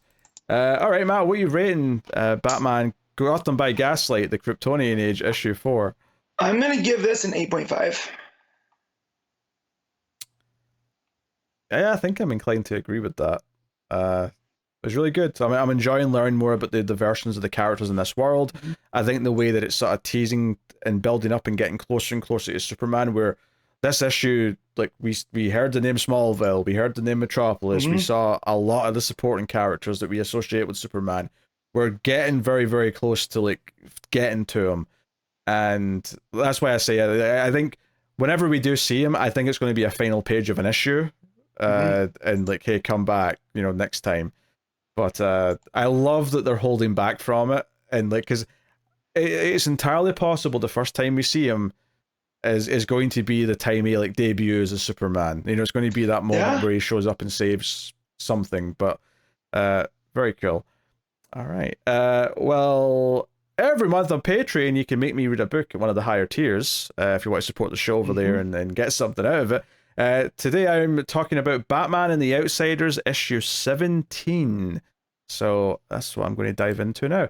So last issue was, like, part 1 of, like, the backstory of Halo. But it did that thing where it also did a B plot where Metamorpho got badly injured and basically died from, like, multiple orbs of Ra. And so we're kind of pivoting, right? Even though it felt like that last one was the start of at least a 2-parter, this issue pivots to being more about saving Metamorpho and actually turns into the origin of Metamorpho as well. So I really appreciate that in particular, like, over the past, you know, half dozen or so issues, we've had a couple of issues that focused heavily on Katana and who she is in her past. Some of the stuff very early on focused on Geoforce, because he was kind of, like, inherent, like, to the start of the story. And then we're doing Halo and we're doing Metamorpho kind of, like, back to back here, and there's still more to do with Halo. In fact, I do appreciate that in this issue, even though we focus on everything else, there is, like, a scene or two in the middle of, like, Halo's subplot. So, like, that's still ongoing. It's still something that the book's bringing up and making us think about. But the main plot is the team trying to save Metamorpho, and it ends up in a time travel story. So that's kind of wild. The book starts 3,000 years ago as the pharaoh of the time, Ramses, which I think the 7th, I think is the number they said. But what are the letters? No, they didn't. It's not Ramses X. You know, whatever. I know what Roman numerals are, Matt. I know. Yes, I know. That's why. So do they call Ramses the 7th?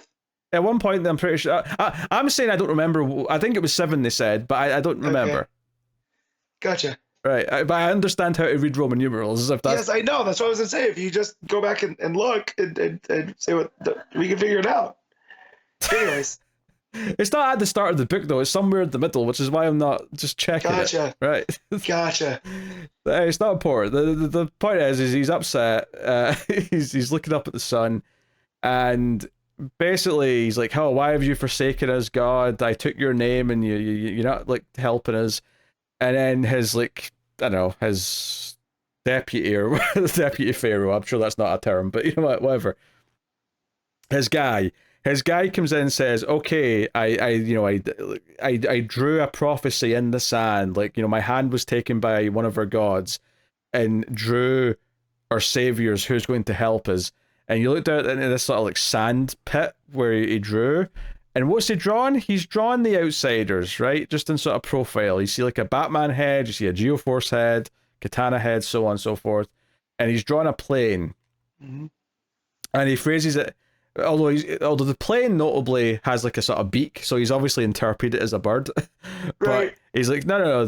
Ra himself is going to like chariot these saviors from the sky. They're going to come and like help us. And then it cuts to present day, and they're on the plane, and they're flying to Egypt because their hope is that if they go back to where Metamorpho became Metamorpho, where the Orb of Ra was, that they'll be able to use whatever's left of that meteorite to bring him back. So the character, Sapphire's here. Sapphire's along for the ride, and she's freaking out. She's upset. Jace is here. Not Meridian. Sorry, Doctor. You know what? Jace. I know. Yeah. Is that Chase Meridian name from Batman Forever? Right. Yes. Played by Nicole Kidman. Yes. Yeah.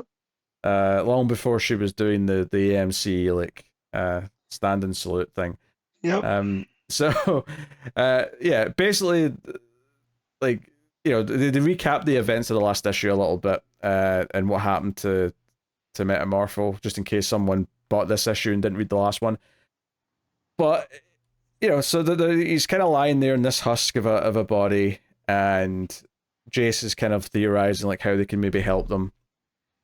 But Batman comes in and says, "Hey, Sapphire, it might help us to understand a bit more if we know kind of more of Rex's backstory." And she's like, "Oh, you mean how we met and everything?" So we get this kind of like story being told by her of like, okay, he was hired by her dad to he was like a war hero. Simon Stagg hired him to be an enforcer or whatever, and was furious when she fell in love with him. And there's a great panel here actually, which is called back to a little bit later in this flashback story, where they're kissing, and in the background you see angry Simon Stagg, but more importantly you see oh god, what's his henchman's name? The caveman guy. Yes. Just caveman guy. It's trying to blink for me. Caveman guy. Yes. He's sort of like face palming, like really like angry, like he's really upset that Sapphire's fallen for someone. And it explains that, Simon didn't want her falling for the hired help, blah blah blah, and ultimately hires Rex to go and find the Orb of Ra in Egypt, and he'll pay him like $1 million or whatever. And Rex wants to do this because that'll give him and Sapphire money to go and start a life together. And they go and get the orb. But when they got there, Java, that's his name. It's here. Java. Right. Yeah. Java betrays him and knocks him out with the orb and leaves him in the pyramid for dead. And he ends up falling into where the rest of the meteor is. The meteor that the Orb of Ra was formed from. And he gets close to it, it lights up, and it turns him into Metamorpho, right? And he finds out afterwards he was scared of coming back and even seeing Sapphire. But when he did, she explains, like, oh, he's a fool. Like, I could never not love him. And then there's a callback to that previous panel where in the background Metamorpho's kissing Sapphire, and in the foreground Java's just like angry and like holding his fist up. So it's just like this running gag of him being pissed at Sapphire's with someone else, which gave me a good chuckle. So yeah, they arrive in Egypt, they get to the pyramids, and there's a big sign out front saying owned by Stagg Industries. So clearly Simon Stagg's been up to all this. They take out some guards, they get inside the pyramid, They find the meteor, and like, okay, we can't get too close because it might do to us what it did to Metamorpho, but let's send Metamorpho's body down there. So Geoforce uses his powers to put him down there, and then the meteor lights up, and it fixes him. He starts looking like Metamorpho again. Like, it stops being this melted looking kind of husk and starts looking like himself. But then the flash of light happens, and they go back in time 3,000 years. And they meet this guy from ancient Egypt called Acton, who's basically the villain of this time period, right? If Ramses the Seventh is the hero in Egypt, then Acton is the villain who wants to overthrow him, and Acton is the one who's been like, basically he was tasked with like investigating this meteor, but when he realized it had power, he basically took it for himself and said, "I can finally overthrow the pharaoh." And that's kind of the backstory we get a little bit later in the issue. But little twist here, though. Metamorpho immediately says to Sapphire, "Get away from me, woman," and starts bowing down to Acton. He has become just an instant slave to the villain in ancient Egypt. So we don't really have all the information yet, but the gist of it seems to be that this meteor was always intended to like bring someone back from the present to be his servant and like give him extra power. Like it mentions in the flashback at one point that this meteor's power won't be like mature. It won't like get to its full peak until about 3,000 years, which happens to be the present day timeline in the story.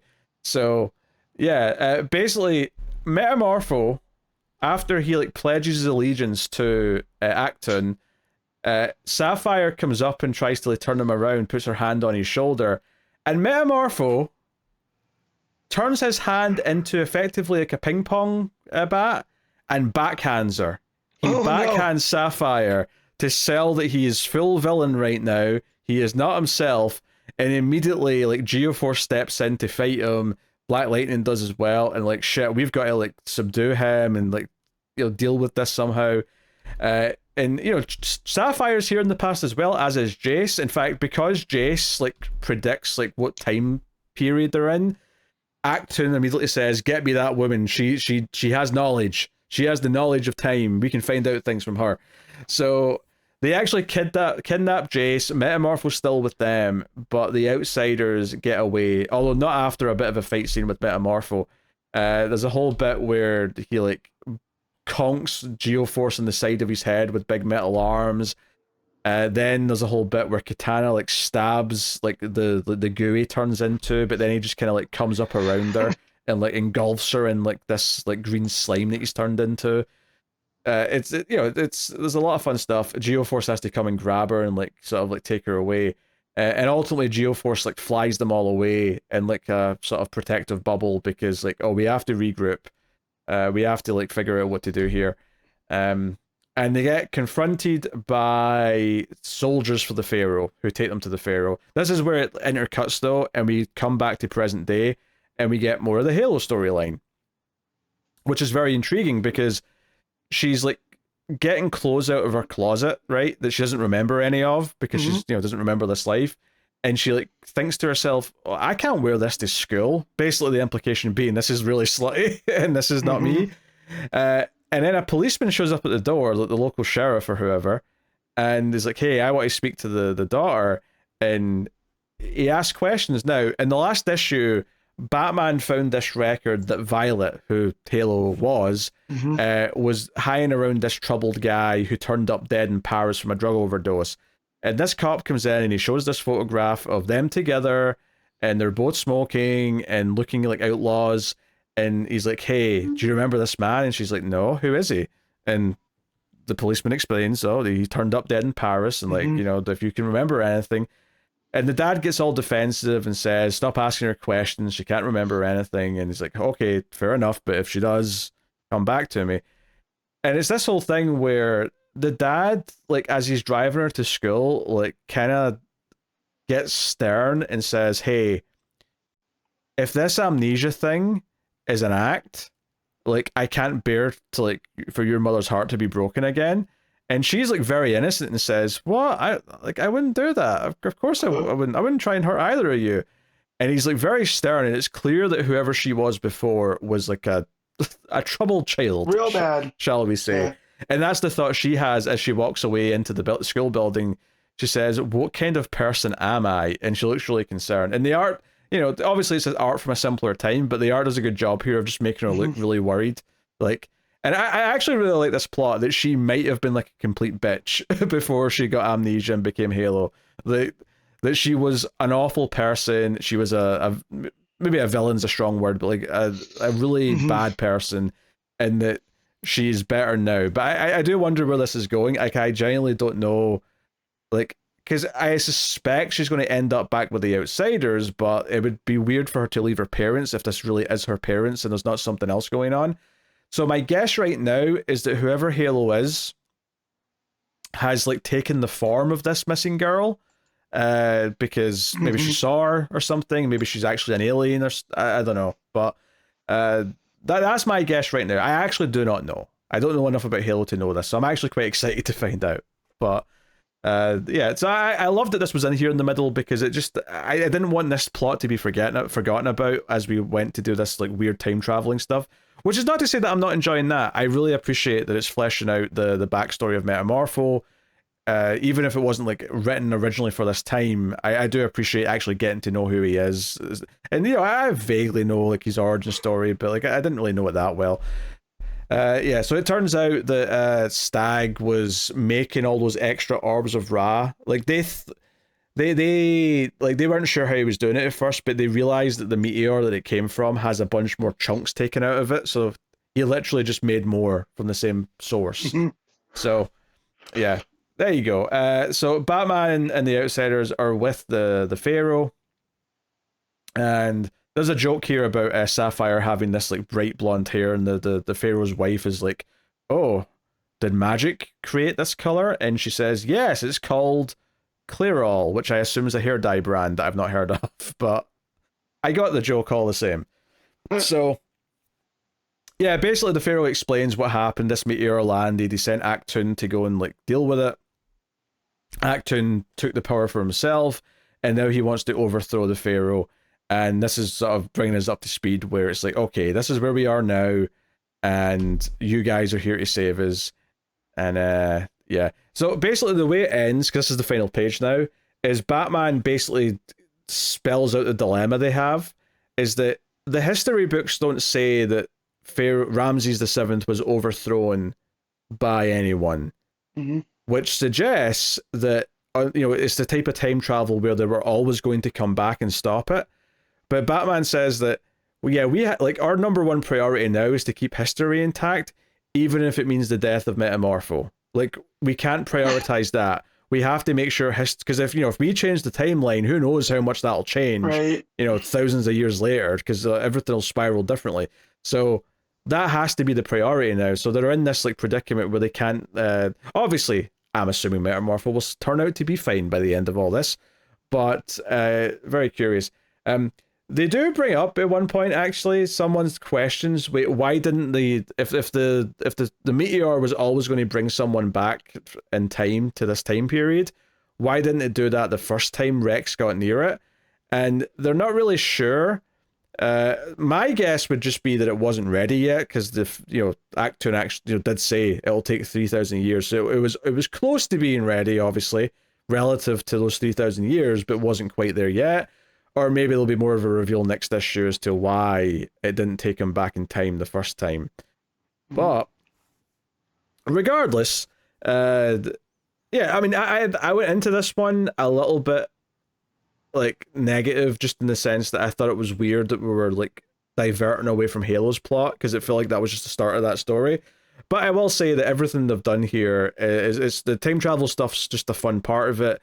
The fact that we got a more fleshed out origin for Metamorpho, and yes, I will say there was a bit of a shock factor to Metamorpho backhanding Sapphire. That was, given how much like his entire character, almost to a fault sometimes, is based entirely around how much he loves Sapphire and wants to get Sapphire away from her horrible father. it was a bit of a shock to the system to see him do that. It really sold the idea that he's not himself and that he's evil right now. So I cannot fault that. So yeah, so we've got at least a part 2 of this time travel Egypt story next time. So we'll see how that goes. Yeah, it's a solid 8 out of 10. I had a good time. Yeah, it's good stuff. So yeah, that'll take us out to the final part of the show where we pick our favorite stuff of the week, favorite panel / moment, favorite cover, favorite art, and of course top 5 books. And we read exactly 5, so handy. All right, Matt, what is your panel / moment of the week? Let's see. There's some good ones that I'm having a hard time remembering right now because my brain's not working too well. There's some in Shazam that I liked. There was the one in Green Lantern with the stuff with Hal and the Jet. That was a lot of fun. But I'm gonna go from Batman and Robin, and it's gonna be that double page spread of Robin going through, the Red City, and you get that, little image of him as in the bat suit. There, I thought that one was real good. That's cool. I'm tempted to go with just the page where it goes to Metropolis and Kryptonian Age, just because it was such a jolt and nice. But I think what I'm actually going to go for is the page from Shazam where both Billy and Freddy say Shazam split down the middle. That's a good one too. I'm going to go with that. I forgot, because Penguin's actually from last week, but we didn't read it till this week because the digital. I forgot Penguin was up there because it wasn't on my up here looking. Yeah. So there was some from Penguin I could have picked as well. Oh, sure. Penguin was really good. We'll keep it locked in. Yeah, and then cover of the week, there's some good options. There's another Nicola Scott, Green Lantern sort of roll call. Yeah. With almost everyone, notably absent would be, I'd say, Joe Mullen and Kilowog, because they've got everyone else there that I would expect. So yeah. But that's cool. I like that. The main cover with like Hal wearing like the cyborg eye was kind of cool as well. I also really like the main cover for Shazam, which is really cool. I'm torn between 2 though as my picks, and they're both Batman related, funnily enough. I will give a shout out to the variant to Batman and Robin where Bane's doing the backbreaker, but on a skeleton of a T-Rex or something. Yeah. Well, probably more a raptor because a T-Rex would be much bigger, but you know what I mean. Yeah, but he's massive. Yeah. Like that is definitely that famous cover of him breaking the bat. Well, it's not even. Well, maybe it was a cover as well, but I was going to say it's not even a cover. It was just the page in the comic. Yeah. Yeah. But my pick is going to be a variant for Gotham by Gaslight by Martin Simmons, which is just this gorgeous looking like painting of like Batman and like the cities behind him, and it's just the perfect type of like oil looking painting for the time period that it's meant to be like representing. Like above Batman you've got the city, and then underneath his cape you've got like some of the civilians just kind of wandering in the thick fog. It's just beautiful. Looks really, really good. So that's my pick. What's your cover of the week? All right, so there's a Shazam one I wanted to mention, but it's not in the running. I just wanted your opinion. If it's the Daniel Blayless cardstock variant, the Captain looks like Bruce Campbell. He has a big square jaw. Okay, I can see it. Yeah, I can see and it's just, Bruce Campbell. That cracked me up. There's only one cover I thought about this week once I saw it, and it's the Chris Samnee Green Lantern cover. It's got Kilowog, Hal, Chip, and Tomar Ray, one of the Zidarians, and it's just done in that classic Samnee Silver Age style. The way all the green hits, it looks like they're all wearing a different green. So yeah, it's fantastic cover. Cool. What's your art of the week? Penguin, Latorre. Okay. Yeah. I mean, shouts to Shazam, right? I always think that the Shazam art's good, but the Penguin art has blown me away time and time again, and this is the last time we can pick it, so there we go. Yeah, tough choice this week, because I think Fernandez is really good on Gotham by Gaslight, De La Torre is great on Penguin, Lupacchino was great on Shazam, and Ferreyra, even Pasarin on Green Lantern. Like, there was no art this week I didn't like, so it does make it a bit tougher.